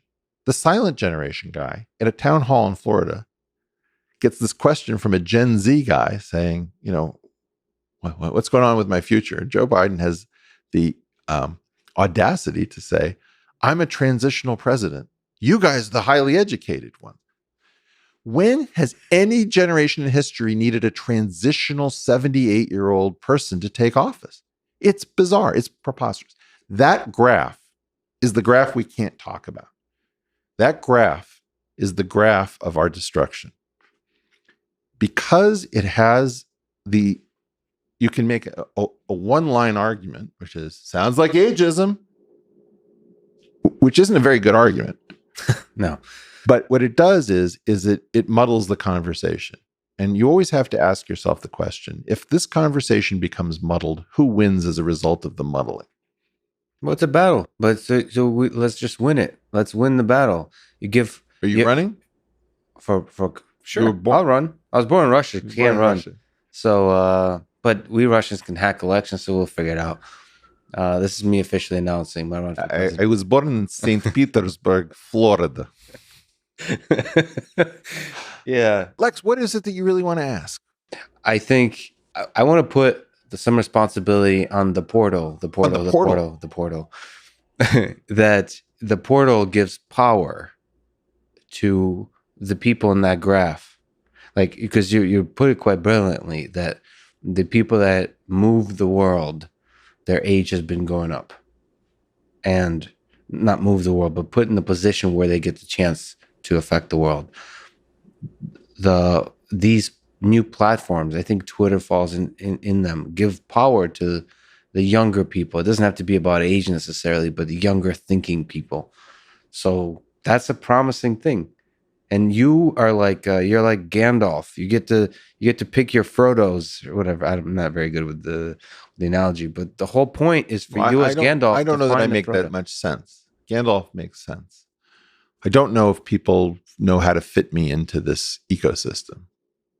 I think there's something in my presentation that people find very confusing. No, figure it out. I disagree with you, but you need to look at the mirror and think like, what is it? Is it maybe you need a mustache? I don't know. But there's something about figuring out how to be a charismatic communicator in this, and that's the responsibility. You said like finishing sentences with the LOL is painful for your soul. Yeah, that's just how somebody lets me know I don't have to take their opinion seriously. Yeah, it's still the language, the way that people are communicating, and you're swimming that wave. You have a big platform. I have a growing platform. It feels like this is the place to give power. I agree. But we're going to get swatted down. I just don't think so. You're wrong. Why are you afraid of the big... Because I've studied it. Because I've studied... Let me ask you a question, Lex. I believe that every society is supposed to have a collection of what I call break glass in case of emergency people. Yeah. These are people who are universally loved and trusted by your society. For example, David Attenborough the great British naturalist and presenter, recently came on Instagram. He's worried about the planet. And I said, look, there are very few of these people left. Let's pay attention, find out what he has to say. Maybe he's going to be an ass. Maybe he's going to be an idiot. Maybe he's going to say wrong things. Don't know. Tell me about your top 10 universal American heroes. This is not a rhetorical question. No. Give me 5. Everybody looks to that person and says, yep, the best of us. Not divisive. Well, everybody's an interesting concept. I mean, Elon Musk is very divisive, right? But I'm talking about overwhelmingly people would follow that person if that person gave a rousing, intelligent speech that said we must act now because we're in dire straits. I think a lot of people fall in that category. For me, it would be in the tech world, in the engineering world. No. Elon Tell Musk. me names. Elon Musk. Elon Musk. The Rock. I'm thinking like, who is the most eloquent actor? So like, you think celebrities, so people with platforms. I didn't say celebrities, but they have to be well known. I believe like yeah. So this goes to Joe Rogan. First 2 did not really impress me as being what I said, but okay. Elon several years ago would have. Can you try to? Joe Rogan why do they fail? Why is lots Elon of people treat Joe Rogan as if he's some sort of right-wing racist because they've never watched his program. They don't know who his friends are. I don't know. Oh, but when I thought you said everybody, I thought you meant a large enough people where huge change can happen, not actually literally everybody. Because I mean people who've pulled off something where everybody's convinced that person just deeply. I mean, I think I've told you the story before, but the one time I've seen the power of a figure like this, I mean, very few times I've been in a large crowd and I've seen people just moved where they would do almost anything good, bad, and different because they were primed. One was a Rolling Stones concert. The other one was Nelson Mandela coming to Boston. And man, you've never seen anything like this. You check out the photos from the banks of the Charles River when Nelson Mandela came. There are people that you need in your dark hours, and we can't agree on who they are. And as soon as they emerge, we tar them with shit. We get out the shit brush. Yeah, I just disagree with you. So I think what do we disagree about here? Okay. I think it doesn't matter who it is. I think really good speeches are needed. And Great. I think a lot. Who's going to give them? I saw Killer Mike try to give a good speech. Yeah, he did. Well, in Atlanta, right? Yeah, he did. That was something. Very impressed. Yeah. Even Killer Mike immediately gets into this sell out. Or like, yeah, but he didn't take up the responsibility. I would say he didn't of going bigger. So he was speaking to the community, and he was doing what he on this particular moment. He's exceptional at it, and he was speaking to this particular moment. He didn't take it a step farther, which is like giving the same speech but bigger than race, bigger than this particular moment, but more about the American project.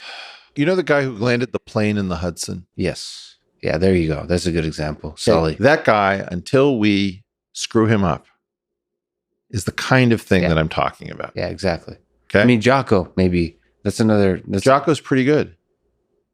Jocko is pretty good. Can't really tell. Is he a Democrat? Is he a Republican? I don't know. He's an American, that's for damn sure. Yeah. And I think there's a lot of folks. No, I think Jocko, there aren't. That's one of the reasons why Jocko is so important. Yeah. Your podcast, The Portal, is something in my little universe, is something a lot of people really love. And it moves them. They draw a lot of meaning from it. And also, especially in difficult times. Mm. And it gives them a comfort of, through like this kind of, it's not just nuance. There's like, even when you're talking about chaos, there's love underneath all of it. And I think people draw a lot of meaning from it, which is why they are wondering why you haven't been doing that many podcasts, or you haven't done it in maybe a month and a half or 2 months in this most difficult of times. Is there a good reason? Yeah, there are lots of good reasons. So the first one is kind of weird, which is everybody assumes that everyone wants to be famous. And if you say, I don't want to be famous, it's like, oh, you're just saying that because you want to be everyone to think you're famous. You're not that famous. Okay. Yeah. I don't love being as well known as I've become. There's lots of things that are fun about it. It's wonderful that I can go to any city in the world, and there are Portal listeners there. All I need to do is put out a tweet and 20 people show up for a drink. And they're amazing people. And they're you can see my live Q&As on my Instagram page. If you go to Eric R. Weinstein, I just pick somebody randomly. And I was really worried about it at first. And, maybe I should be worried about it. But in general, people all over the world are just so positive and so, Yeah. And thoughtful and deep, and have a story that's because they're self-selected, right? Yeah. But I don't like the fame. The thing we just described comes with the fame. It's a beautiful thing. You're worried that it's getting... It's ephemeral. Look, Lex, it'll turn on you in a heartbeat. Yeah. It'll turn on you in a heartbeat. And the other problem is I don't like my audience being my audience. I want to get closer to them. I want to talk to them. I want to find out what is this doing in your life. My house fills up with art that people send me. Yeah. The latest thing is an effects pedal called something like, I don't know, it's a bow tie overdrive. Yeah. From a guy in Mexico. Right? Yeah. You play electric, by the way, in a tiny little tangent. Did you play electric? I have a Stratocaster. Okay. But it doesn't have a strap, and I don't know what to do with it, and I have a bad amp. So you should hook me up with the... We'll find it at home, maybe. Okay. You're starting to sense that this is too much? No, I want to be here. I want to do the work. Very simply, I don't have an ability to fully explain myself. I don't want to claim that I don't love the fact that how much love do we get from these programs? Like generically, people are incredibly generous. Mm. People have begged me set up a Patreon account, and I haven't been able to do it. I should do it. I've said to everybody, it's a business, it's a business, it's a business. Yeah. But they're so used to being defrauded when somebody starts thinking about monetary incentives. My goal was to say, I'm going to keep talking to you about, you want to know why I started doing ads on my show? Was because I wanted people to think from the get-go, this is a business. This is what I sound like when I'm selling.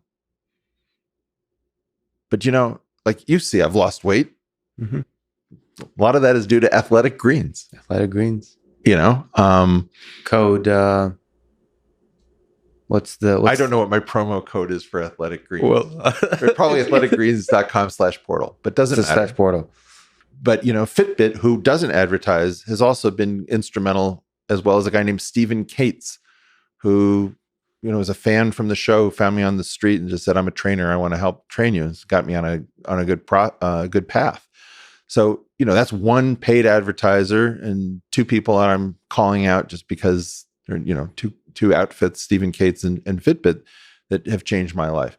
I wanted people to say, you don't have to be afraid of advertising. If I do it in this way, this is powering your show. But the whole issue of money is weird because people have these crazy feelings like, oh, wow, I knew he was a shill.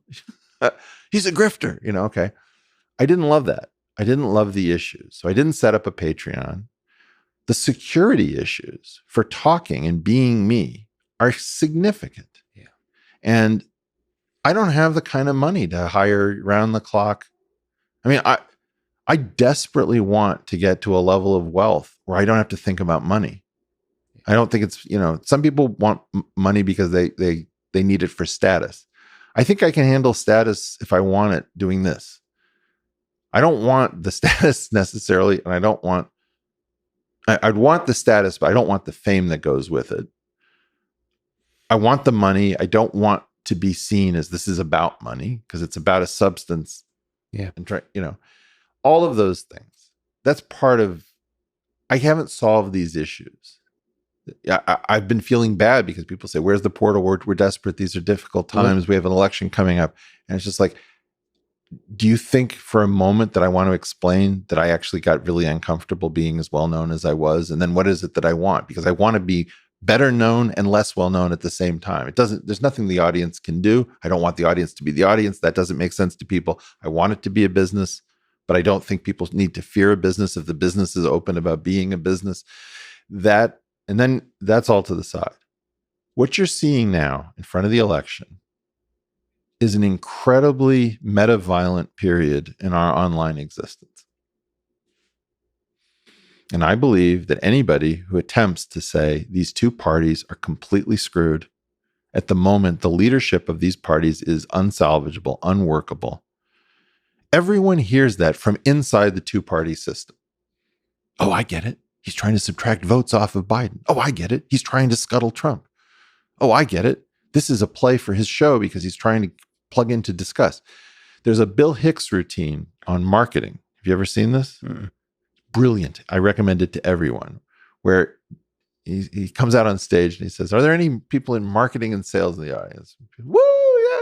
It's like, okay, great. Can you do us all a favor and die? And like everybody laughs. He's like, no, I'm not laughing. I'm being serious. So he talks about how marketing is horrible. So you're like, where's this act going? Then he gets to the point of it. It's like, oh, I know how you marketing people think. Bill's going after that resentment dollar. That's good dollar. Let's get that resentment anti-marketing dollar. Yeah. It's like, no, that's not what I'm saying. I really hate marketers. Oh, that's good. It's the authenticity dollar. You can't escape this kind of negative marketing thought. And I guess that gets to the issue that I don't want to be destroyed in advance of this election. I don't think it's a good use of my relationship to my audience to be broadcasting how completely ridiculous Donald Trump and Joe Biden are as candidates for the president of the United States, full stop. None of this makes any sense. These moderators of these pseudo debates were in the wrong format with the wrong people. No part of this makes a whit of sense. Can I try to push back? Several claims. One is, I don't believe the systems as they stand now can destroy the Eric Weinstein voice, the voice. You're a child.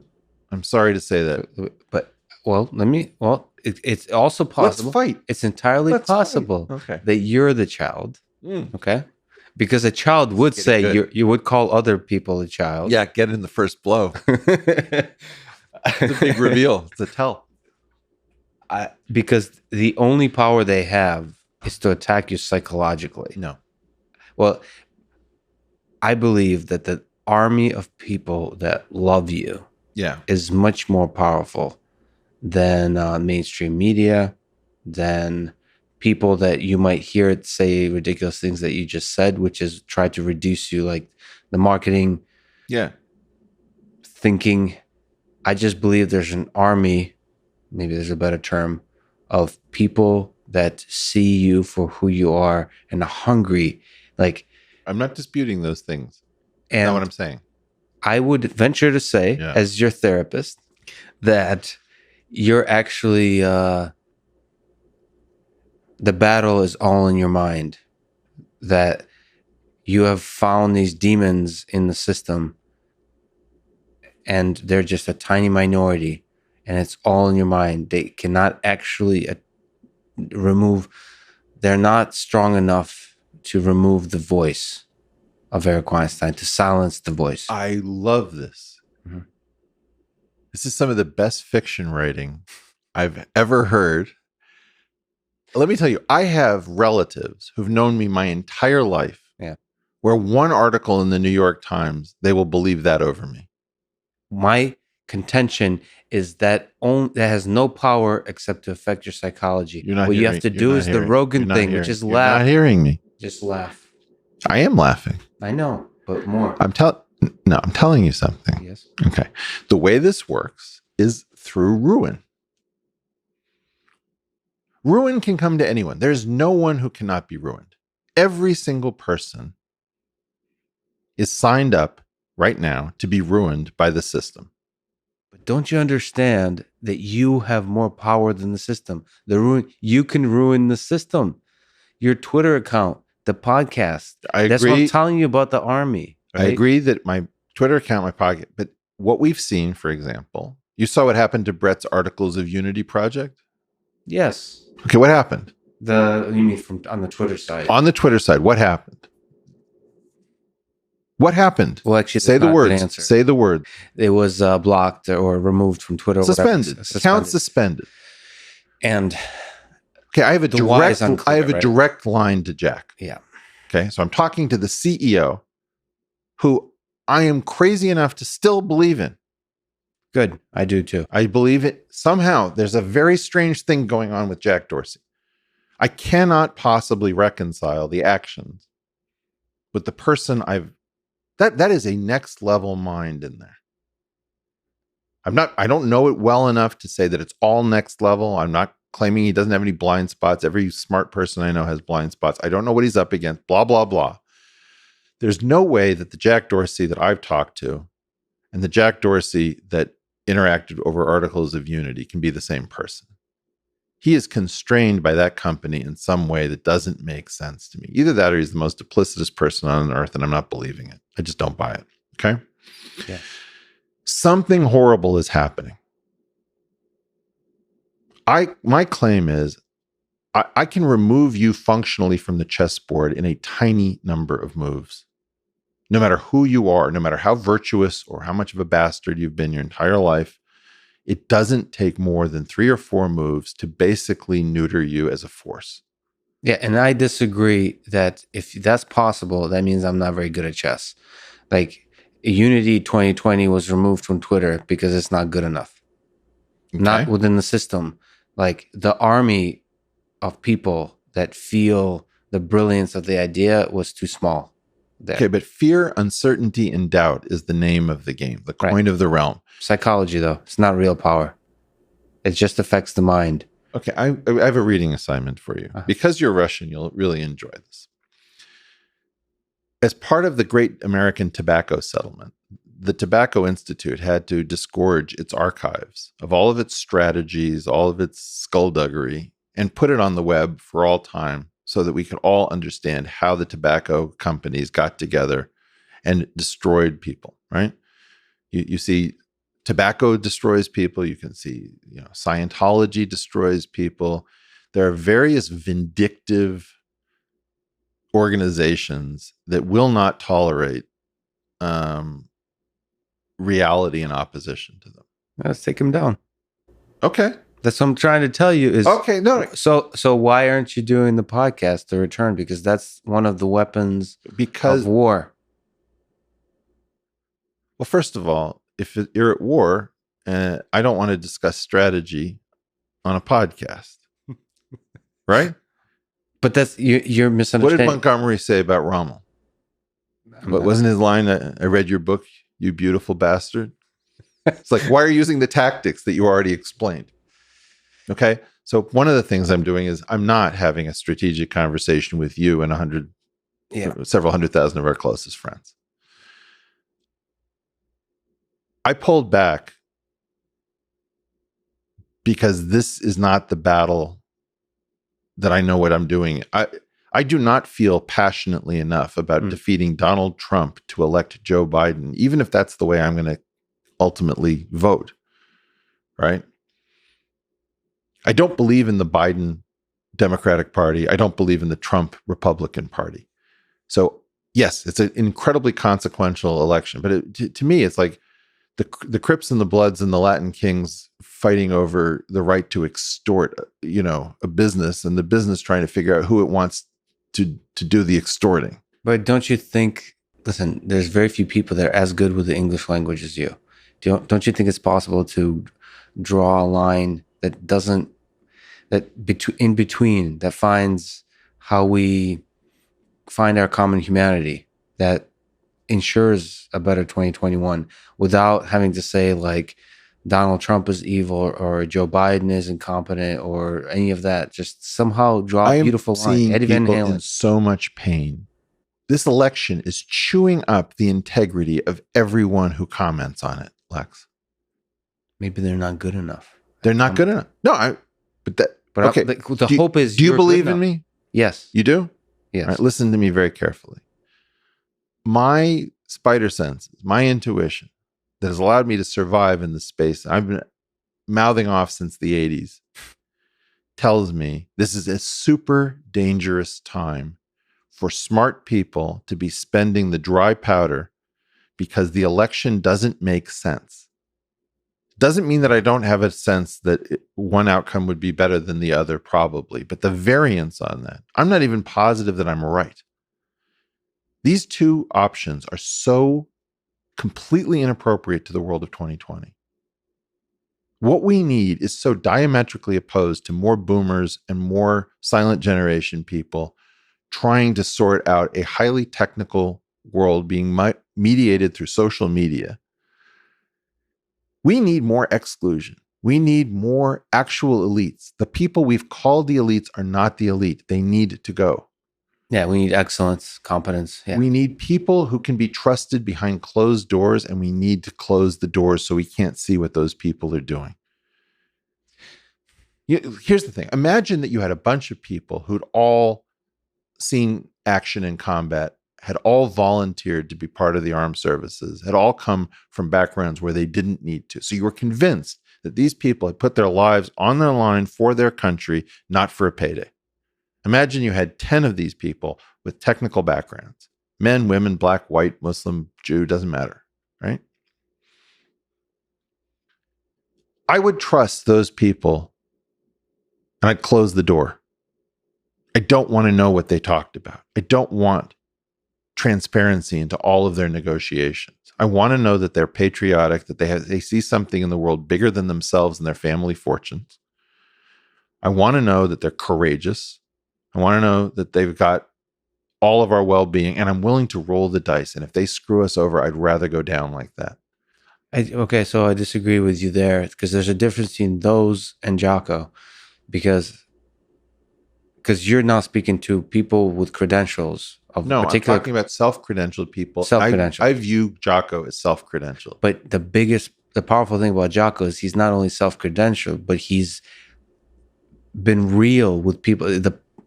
The magical thing about Jocko isn't his book, isn't his life story, is he's been talking on a podcast for a long. There's something real that happens. Okay, so if you took Dan Crenshaw, and Tulsi Gabbard, and you took Jocko Willink, and maybe Jesse Ventura, right?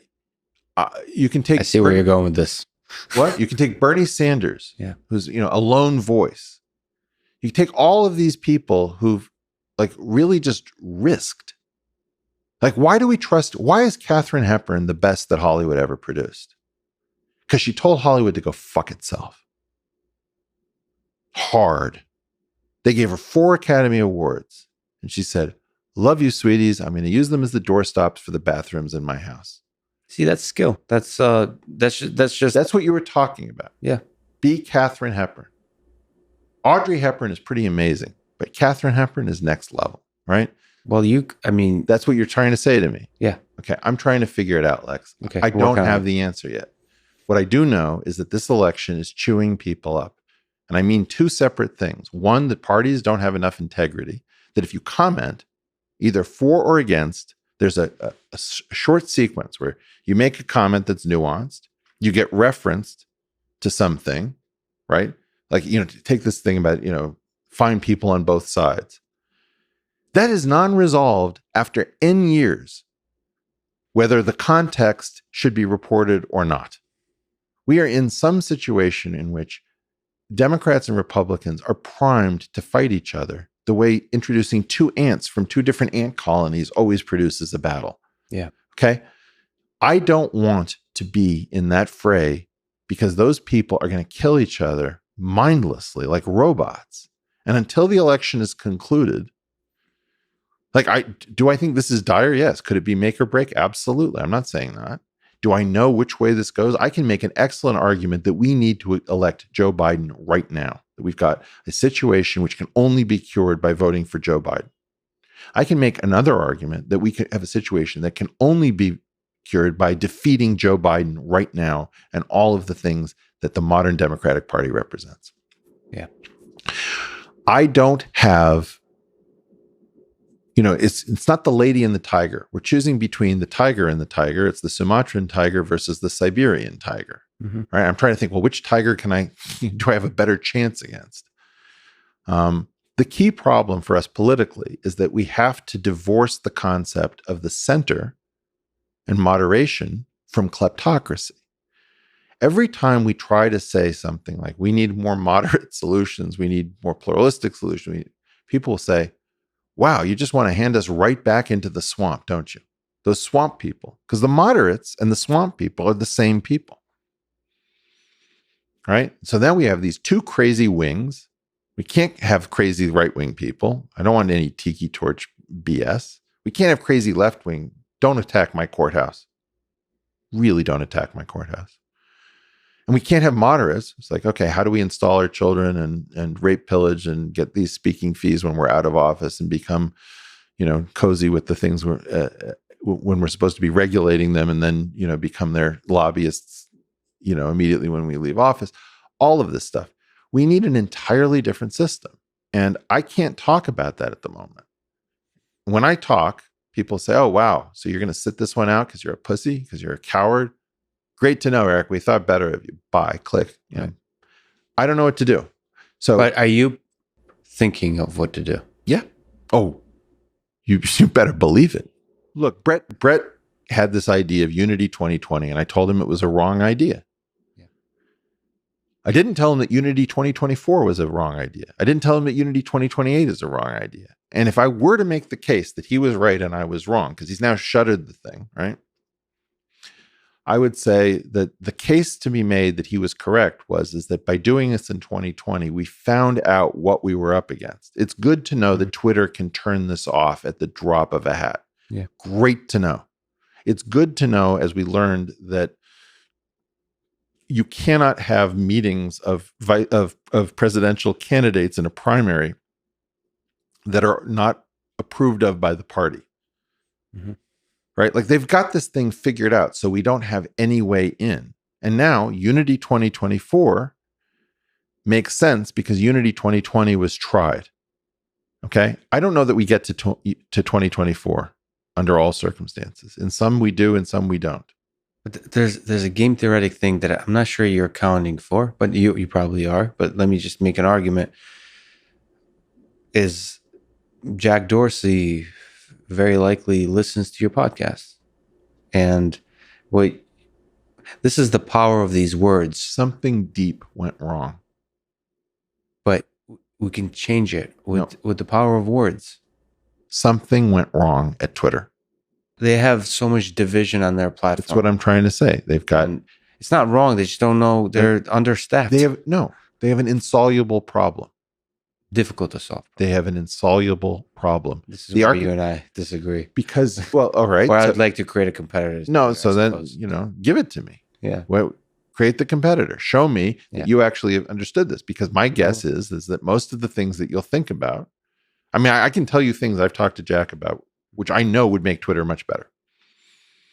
However, I think that this problem of instantaneous communication across the planet, and you subtract off all sorts of context and mutual self-knowledge, the problem is us. It's not the platforms. You're thinking about a technological solution, and I'm saying the problem is that we are ultimately the product. And I just disagree with that. And there's a lot of, that's probably could save that for tomorrow. I look forward to spending summers in your villa when you debut this product, and I would love to angel invest in it. By the way, in terms of money, I'll never have a villa. Yeah? No, I will always give away everything I own. Don't do that. No, invest into like things like you mentioned, awesome things. Yeah, invest, fine, but a little bit of avuncular advice. Mm-hmm. Don't pledge to be the person who disgorges themselves of security. Money is freedom. That's what it is. It's a big honking pile of freedom. Okay.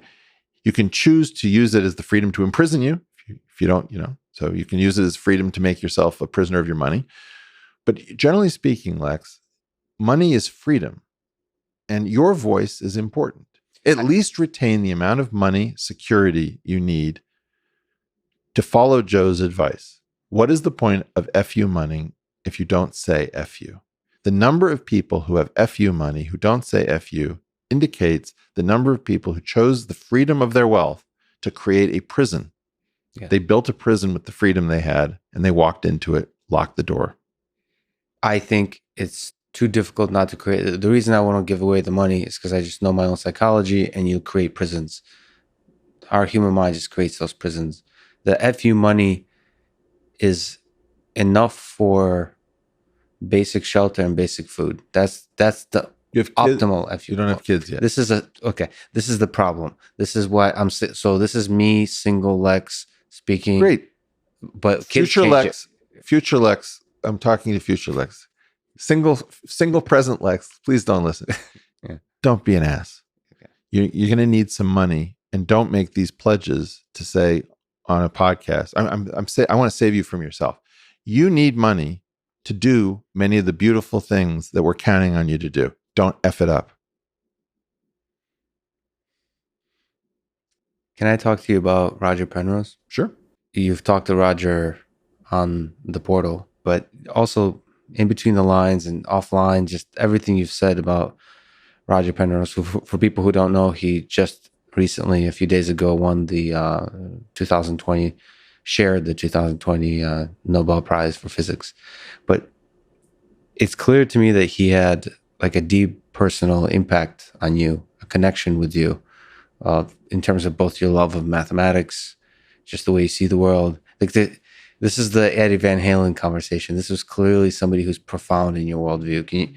Can you talk about Roger? Can you talk about what it means that he won this highest of prizes? Just in general, let's celebrate the man. Yeah, okay.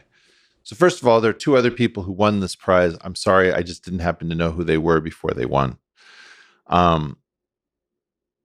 Roger is it is not Roger in particular, but the class from which Roger comes that is so important. So I would put Roger in the class of Feynman, Einstein, Dirac, Yang.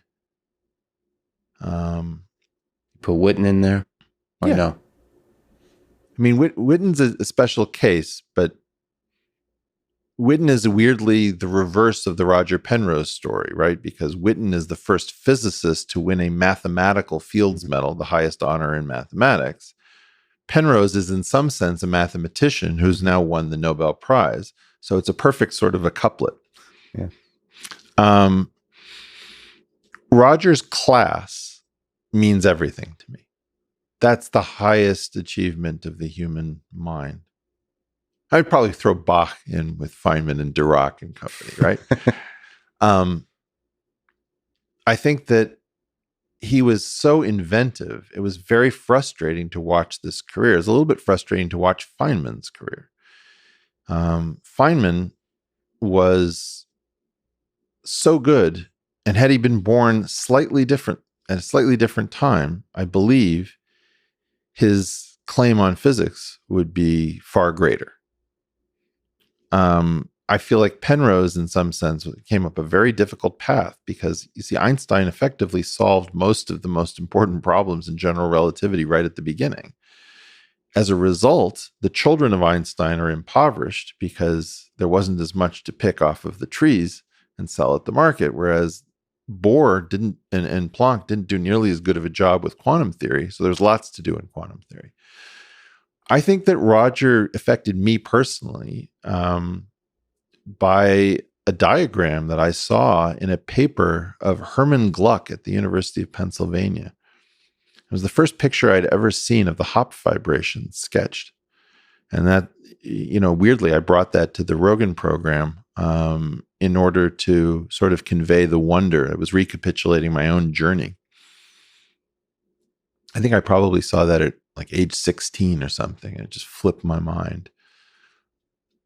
Roger is incredibly visual. He's incredibly geometric. He's incredibly sui generis. He just does his own thing. he's got lots of bets. None of them had really come through the way you would hope. And I think they stretched the rules, to be blunt about it. To give him the prize. Yeah, I do. You said this thing on Twitter, which is beautiful, that every once in a while comes a human being that gives value to the prize versus the prize giving value to the human. Two different kinds of prizes. The reason that we care about the Nobel Prize isn't because of Alfred Nobel. It's because it came along at the right time to reward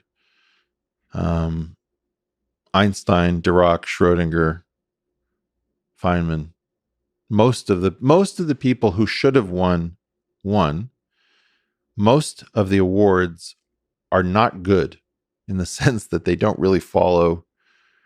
The prize is used to rewrite history. That's its problem.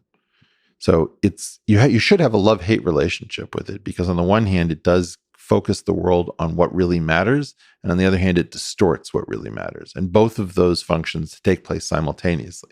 In this case, I think that they violated their own rules slightly. So it wasn't really clearly a case of a prediction and a discovery in the typical fashion, but we better give this award to somebody of that highest caliber to make sure that the prize is fully funded with prestige going forward. That's sort of my weird speculative guess as to what happened. And so Roger's getting on in years, and the person should be alive. So I think they bent the rules, and I think they couldn't have bent it for a better person. And I hope they will not bend the rules out of weakness, but out of strength in future. It would be great to get Madame Wu and Emmy Noether a posthumous prize along with Doug Prasher, George Sudarshan, and George Zweig, as well as Ernst Stuckelberg, Nobel Prizes. There have been some terrible omissions, the first two being females who revolutionized our view of the world. And I take a very dim view of people pushing for prizes for people from ethnic groups or genders or whatever in order to make it plural and inclusive if it's not following the work. And I feel very clear that in a few cases, we know there was a real problem with the Nobel Committee because we have stunning accomplishments. Try to get through a day as a physicist without Noether's theorem, and try to imagine the universe without Madame Wu's discovery that left and right don't appear to be symmetric. I mean, these are terrible omissions, and they're a huge blot on science for not being more inclusive when it matters. Yeah, so just like you said, the Nobel Prize is plagued by omissions as much as... And distortions and dilutions. For example, Dirac and Schrodinger were, I believe, given the prize in the same year. There's no reason that those two people needed to dilute each other. The same thing with, Dyson was an omission. Tominaga probably got included in part because we had an opportunity to show that something had happened on both sides of the Pacific after the war. But I don't think we needed to dilute Weinberg or Feynman or Schwinger. It just makes me somewhat sick. All of these people are such important giants, and it has to do with the field, I think, not wanting to create luminaries and superstars who could have defended the field from budget cuts and worldly pressures. So I think it's really important that we have absolute superstars because we produce superstars. We acknowledge them, we don't dilute them, and that we bend the rules to make sure that the prize stays funded with the prestige that comes from giving it to the Roger Penroses, Albert Einsteins, and Paul Dirac's of the world. Can we talk a little bit about evil? Sure. I haven't actually talked to you about this topic, and it's been sitting on my mind mostly because everybody at MIT is quiet about it, which is Jeffrey Epstein. I didn't get a chance to experience what MIT was like at the time when Jeffrey Epstein was part of this, but I'd love to try to understand how evil was allowed to flourish in a place that I love. Whether you think, maybe let me ask the question this way. Was it the man evil or was the system evil? or is evil too strong a word?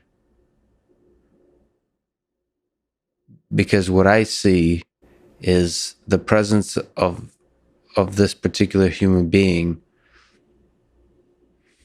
in the eyes of many, destroyed the reputations of many really strong scientists, and also weakened the ability, weaken the institution of MIT by making everybody quiet, like almost making them unable to say anything interesting or difficult. Yeah. And what is that? And what am I supposed to We don't know. why is everyone quiet about Jeffrey? We I want to scream. No, we don't know. Obviously, I want to scream about it too, right? And I probably have said too much about Jeffrey Epstein. Look, something horrible happened. I don't know what it is, but something horrible happened. And, at the one thing that, okay, let's just do this. The first thing I need to do is I need to get rid of this woke crap about power differentials. Okay. In general, you can talk about hypergamy and power differentials are Russell conjugates of the same concept. Just the way particular proportions and symmetries are mathematically provable to be attractive in females to males, male attractiveness is largely determined by male competence and ability to amass power and success and all these sorts of things. The relationship between consenting adults is, quite frankly, not something I want to sort out. The relationship between the sexuality of adults and minors, and particularly, there's the 17, 18 issue. Mm-hmm. That's very different than 12, 13. We're talking about really sick depravity with respect to what it appears that Jeffrey Epstein was involved in at some level.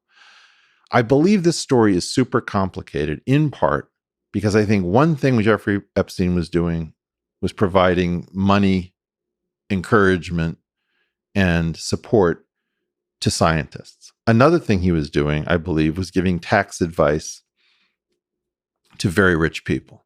I believe another thing he was doing was hooking very wealthy people up with young adult females. Another thing he was doing, I think, was doing stuff with children that will curl your toes.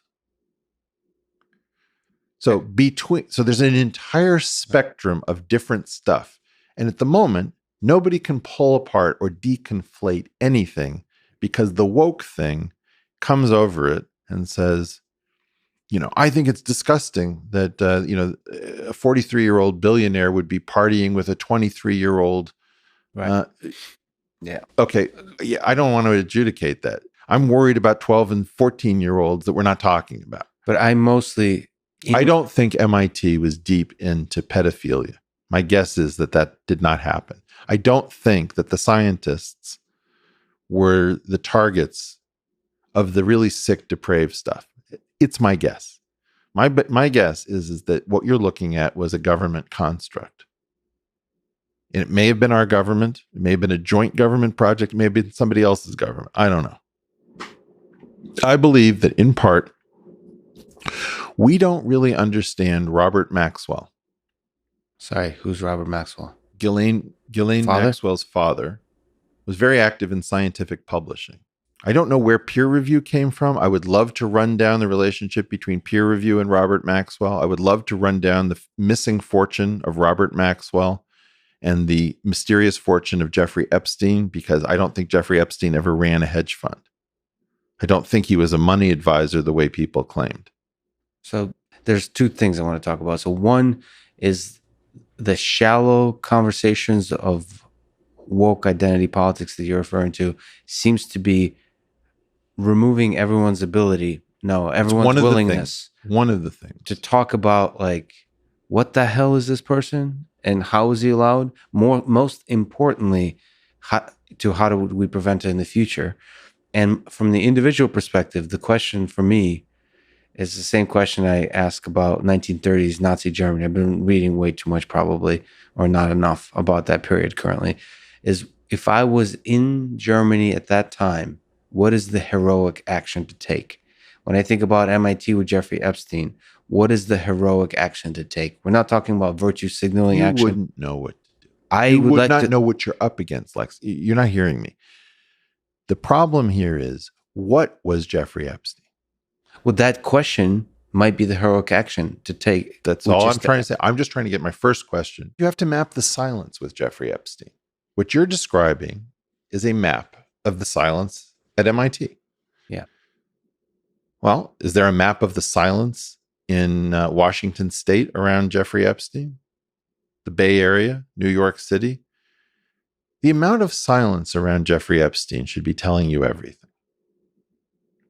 The number of dogs that don't bark is like nothing we've ever seen. You're exactly correct, but I want to know, what is it telling us? Because what it's telling me is not some kind of conspiracy, but more a disappointing weakness. Wait, not some kind of conspiracy? Is not some kind of conspiracy, You but got to be kidding. no, Or you're so afraid of saying the word conspiracy that you don't think it's a conspiracy? I just think it's people who I thought were my heroes just being weak. No. Be of good cheer, sir. A cheer? Be of good cheer. Of good cheer? Yeah. You think that there's a conspiracy? I think there is a conspiracy. That'd be a very impressive one. That's the scale of it. I tend to believe that large scale can only be an emergent phenomena. Really? I find this so fascinating. Yeah. Because I always see you as like a logic and love drive your soul. You're very logical. You're relentless. You got a lot of love in your heart. I believe that if you would review the video, where is it from? Dubai or Abu Dhabi, of the mysterious hit on the hotel guest. You ever seen this thing? No. Oh, What happened?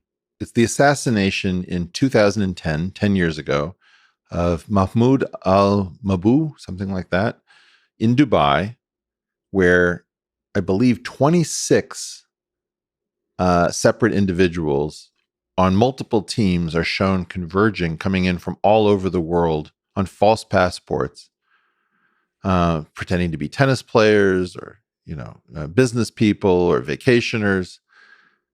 And all of these teams have different functions, and they murder this guy in his hotel room. And the Dubai, I guess, chief of police or security officer was so angered that he put together this amazing video that says, we can completely detail what you did. We caught you on closed circuit TV. We don't know exactly who you are because your disguises and your false passports. But yeah, 26 people converged to kill one. No, I don't believe you. I don't believe after COINTELPRO and Operation Paperclip and Operation Mockingbird, I don't know whether I should even bring up Rex 84. To not believe in conspiracies is an idiocy. So you have a sense that evil can be as competent or more competent. First of all, when evil wants to operate at scale, it needs to make sure that people don't try to figure out evil. When evil operates at scale, yes, from first principles, you have to realize that evil must not want it investigated. That's correct. The most efficient way to keep yourself from being investigated, if you are an evil institutional player who needs to do this repeatedly, is to invest in a world in which no one can afford to say the word conspiracy. You will notice that there is a special radioactivity around the word conspiracy. Yeah. We have provable conspiracies. We have admitted to conspiracies. You have been invited to conspiracies. There is no shortage. Conspiracies are everywhere. Some of them are mundane. Some of them are like price-fixing cartels, or trade groups are generally speaking conspiracies. So the first thing you have to realize is that all of us are in a mimetic complex where you can be taken off the chessboard by saying conspiracy theorist. Good, done. It's like a one-line proof. We don't have to listen to Lex. He said he was a conspiracy theorist on this show. Okay. that is partially distorting our conversation. If you want to ask me about Jeffrey Epstein, you have to agree with me that that is a logical description of what you would have to have if you wanted to commit conspiracies, is that you have to make sure that people are dissuaded from investigating them. Yes. Okay. But it's a fascinatingly difficult idea then, because the world with conspiracy theories and the world without conspiracy theories, to the shallow glance, looks the same. Well, my point, there is responsible conspiracy theorizing, where you look at the history of unearthed conspiracies, and just like you would with any other topic, just think about how different the rules in your mind are for conspiracy theorizing versus X theorizing, where X can be anything, right? It's like if I say to you, I can say the statement that average weight is not the same between widely separated populations. You'd say, yeah. I'd say average height is not the same between widely separated populations. You'd say, yeah. Then I say, in fact, no continuous variable that shows variation should be expected to be identical between widely separated. Of course, Eric. Like IQ.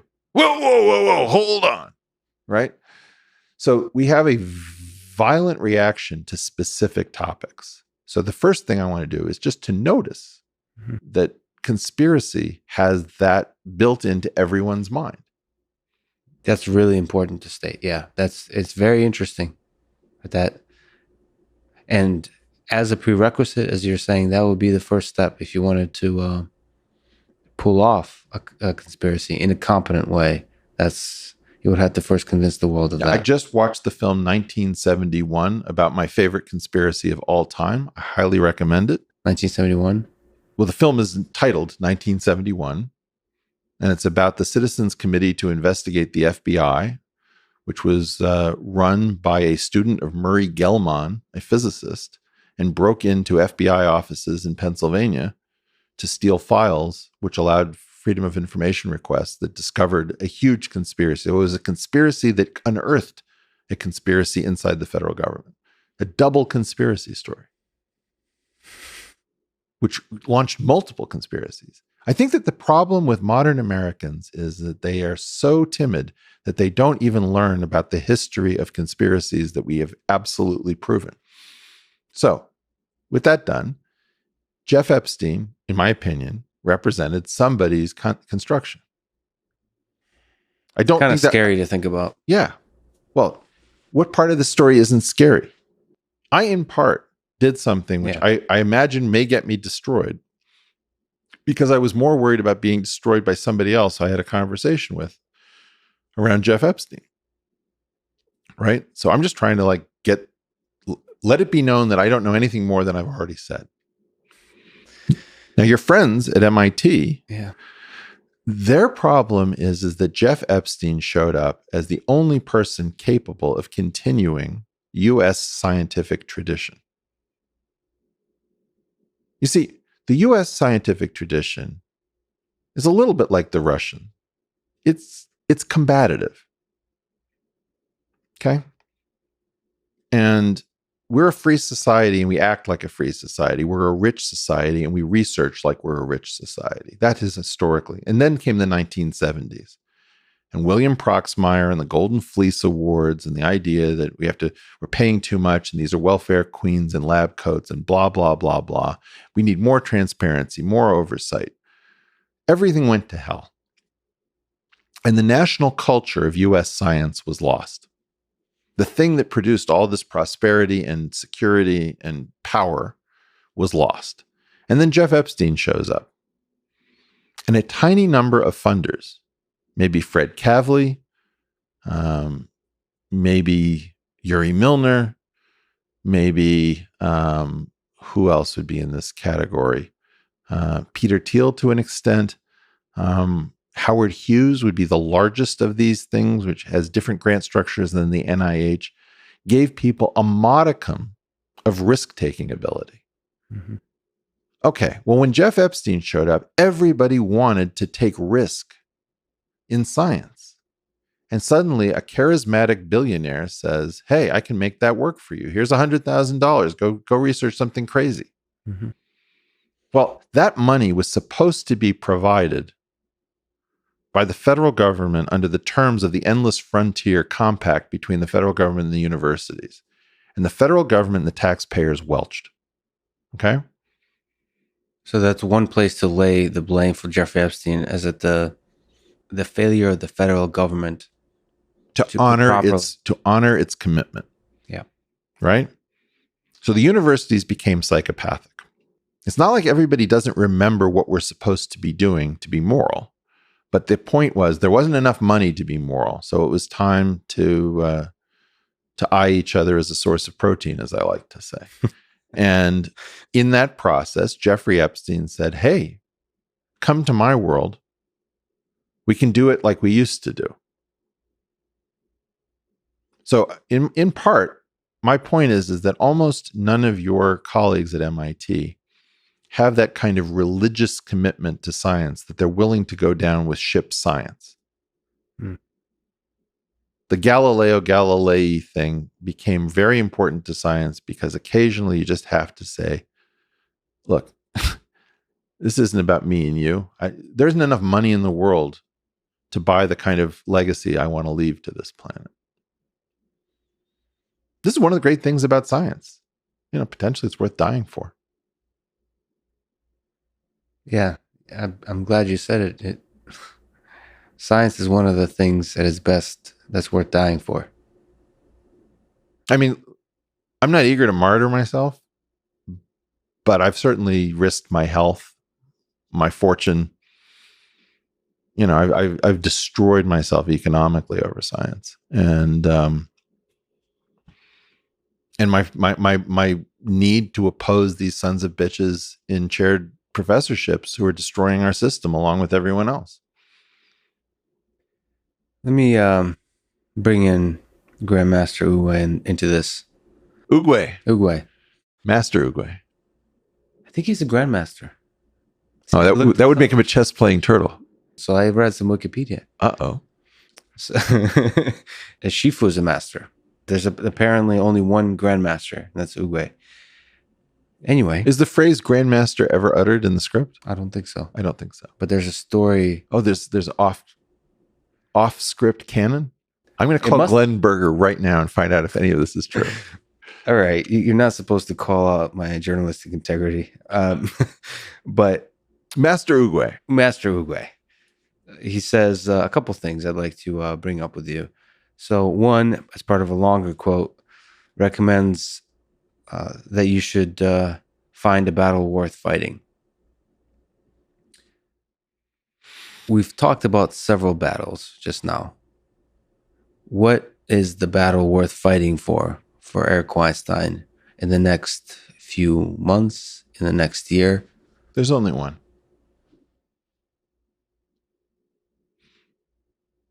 Well, it's the Moses. It's the Moses thing. It's time to go. It's time to leave. This place is over. To get off the planet. I freak people out when I say that, but look at your world. You just got introduced to the problem of a virus. Wait till it's fusion devices and you understand what it means to have one interconnected planet with no uncorrelated experiments happening anywhere else, So do you see the foray, your work in physics, and maybe the echoes of it in Ship Elon? Everybody who has a possible plan to avoid what is coming if we don't have one should work on the plan that she thinks best, right?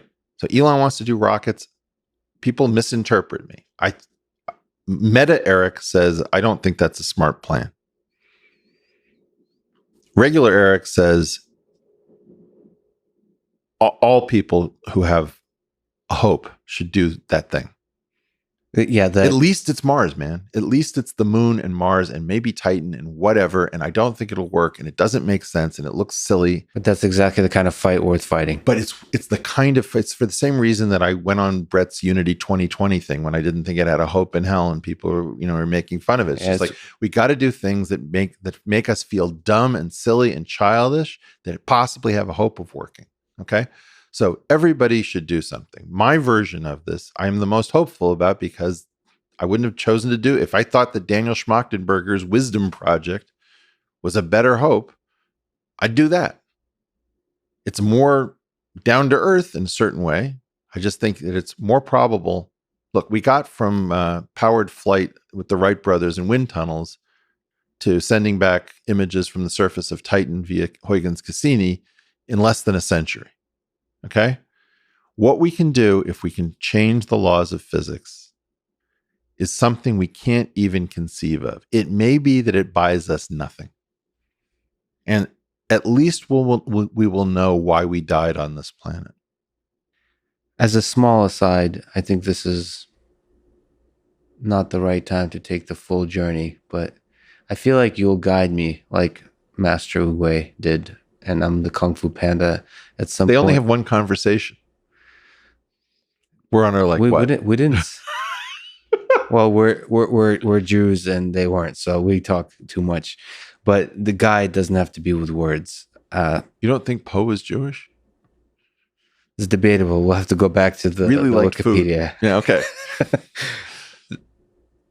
Is there that you would guide me through some more intuition about the source code of our universe?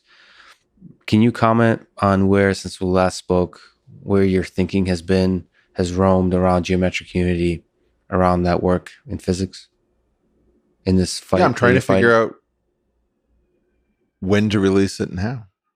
I mean, I've released the video, and the video, quite honestly, I think it has a very bizarre reaction. I think one of the things that I've learned from the video, because the video is coming up on 500,000 views on YouTube alone, to say nothing of the audio. But yeah, it produced a very strange reaction. One of the things I don't think that I properly understood is that most physicists don't talk in this geometric language. I thought that more of the physics world probably had converted over into manifolds, bundles, differential forms, connections, curvature, tensors, etc. And I saw a lot of the comments would say things like, I have a PhD in theoretical physics, and I'm not even familiar with all of these concepts. And I think that was probably a distortion coming from living in Cambridge, Massachusetts for almost 20 years. So what's the solution to that? Well, I mean, I can translate it into, I can make this make as much sense as anybody needs to. My problem is,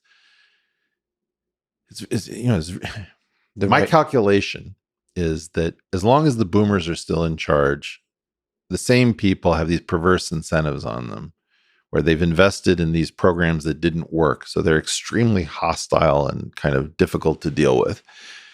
The fact that I'm not a physicist has its own set of issues, which is that effectively it's like the hermit kingdom. They don't get any visitors, and they don't necessarily want somebody, rolling up and saying, I know how to do physics. So I'm always very clear. I'm not a physicist. That said, if I wait too long, I don't know that theoretical physics is really going to exist after the boomers, because everyone, I think you had Wolfram on your program. I don't remember whether he said this to you or Brian Keating, but he said something like, everybody got discouraged. It was too hard.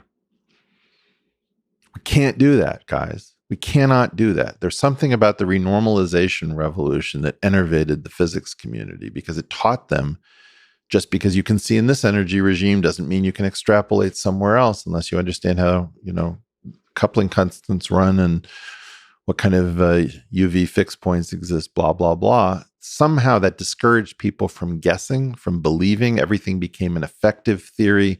The beauty of the effective theory wasn't taken to be really the beauty of the universe, just the beauty of an energy level. So I think that renormalization was one of the most important revolutions that ever happened in science. And also its interpretation by the physics community was catastrophic. Well, the story I'm telling myself is that in part, I'm waiting for them to get weaker. But on the other hand, I don't know that we have any time left. And so are you also thinking about ways of, the podcast medium is revolutionary for discourse, for what, I mean, I don't even know the right words for it. Are you thinking of revolutionary ideas for re-energizing the physics community? So basically for communicating geometric community. Look, I have a fantasy. Okay. My fantasy is that all of these things are the same problem. And it goes back to this thing that I read about in Feynman's books about Tartaglia. They asked him this question, like, what's the greatest thing that ever happened in math? And he says, Tartaglia's solution of the cubic. It's just like the weirdest answer. So you're like, okay, I'll bite. Why is it Tartaglia's solution of the cubic? And he said, because it was the first time a modern person had done something profound that the ancients had failed to do. I was like, oh, I get it. It's the thing that opens up new psychology that says maybe things are possible again. It's a new orchard. New orchard. New farmers, new people who can find fruit that they can pick. And once you have one person do that, very often you get many. Like one of the things that we were talking about with Eddie Van Halen, the reason that he created a revolution and somebody like Roy Buchanan did not is that you could follow Eddie Van Halen. You couldn't pioneer it. And maybe you couldn't play as well and as cleanly and as fast and as inventively, but you could follow. Once you understand that there is a tapping principle, right? It was just the beginning of something called percussive guitar. Mm-hmm. My belief is that once we start innovating in the present, everything will come, because everything that around us is screwed up. On that, let me, with one last question, bring back Master Oogway. The probably the most famous quote of his, right? With yesterday's history, tomorrow's a mystery, but today is a gift. That is why it is called the present. It's very beautiful. Although I would have gone with quit, don't quit, noodles, don't noodles. I feel like people need to know way too much context for that to make sense. It's so absurd. It's your audience. To hell with context. Yep, they'll figure it out. Well, let me ask, what are you grateful for today? What is your present? We've talked about a lot of dark things, but what brings you joy to your heart that I can't believe I'm lucky enough to have this? No, Nyla and Zev. My wife Pia, the fact that we've got our health, all the little things, saying grace after meals. So you're coming over for Friday night Shabbat dinner, so we'll bench together and say grace. It's important to just, like this bottle of water in front of me. I made a point of just thinking about how wonderful it is that there's a quenching bottle that happens to be placed in front of me because somebody cared. Yeah, so that small thing made a difference to me.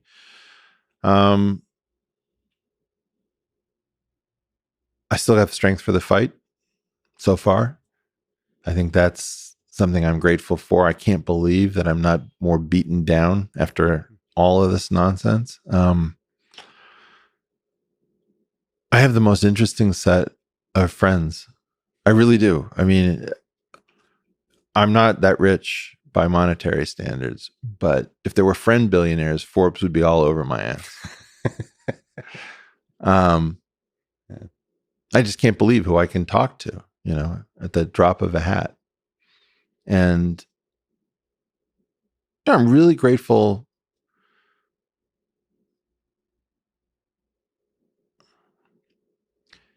I think this is the end of something profound, and it's the beginning of whatever is next.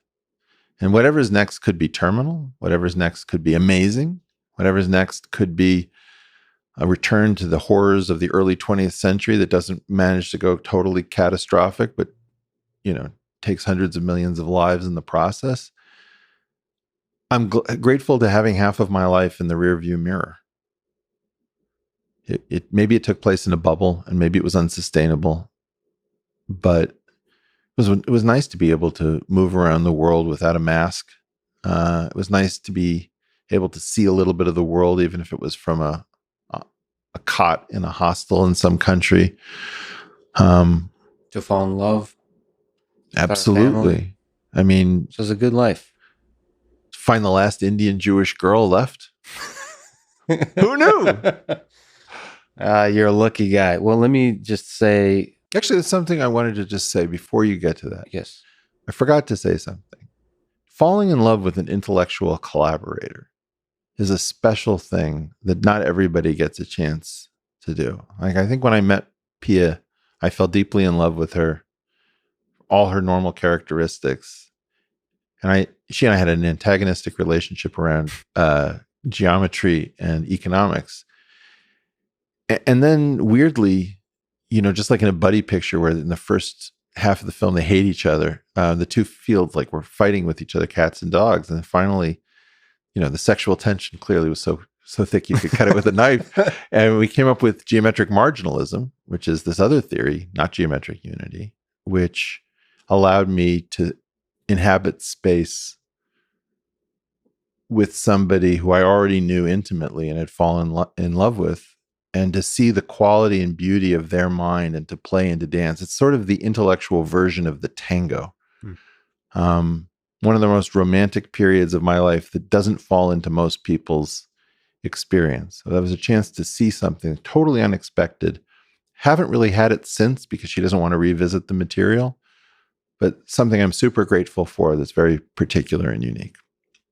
But to flip the tables on you, for hundreds of thousands, I think millions of people,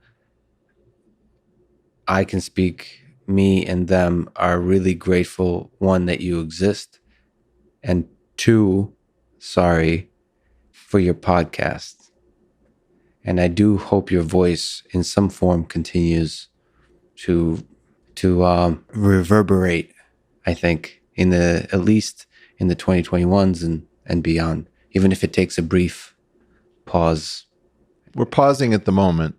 We've recorded some for future episodes, and I'm recording for you. I really appreciate that. I mean, it's earnestness trades at a discount at the moment because it's easy to make fun of it. And one of the things I like best about you is that you and I are both fairly earnest. We may joke and jab, but honestly, there's a project here and a world to win, as they say. The thing that I want my and your listeners to know is that I'm not stepping away from the podcast because I don't appreciate that people really want more. It's not, this is hugely financially costly to me.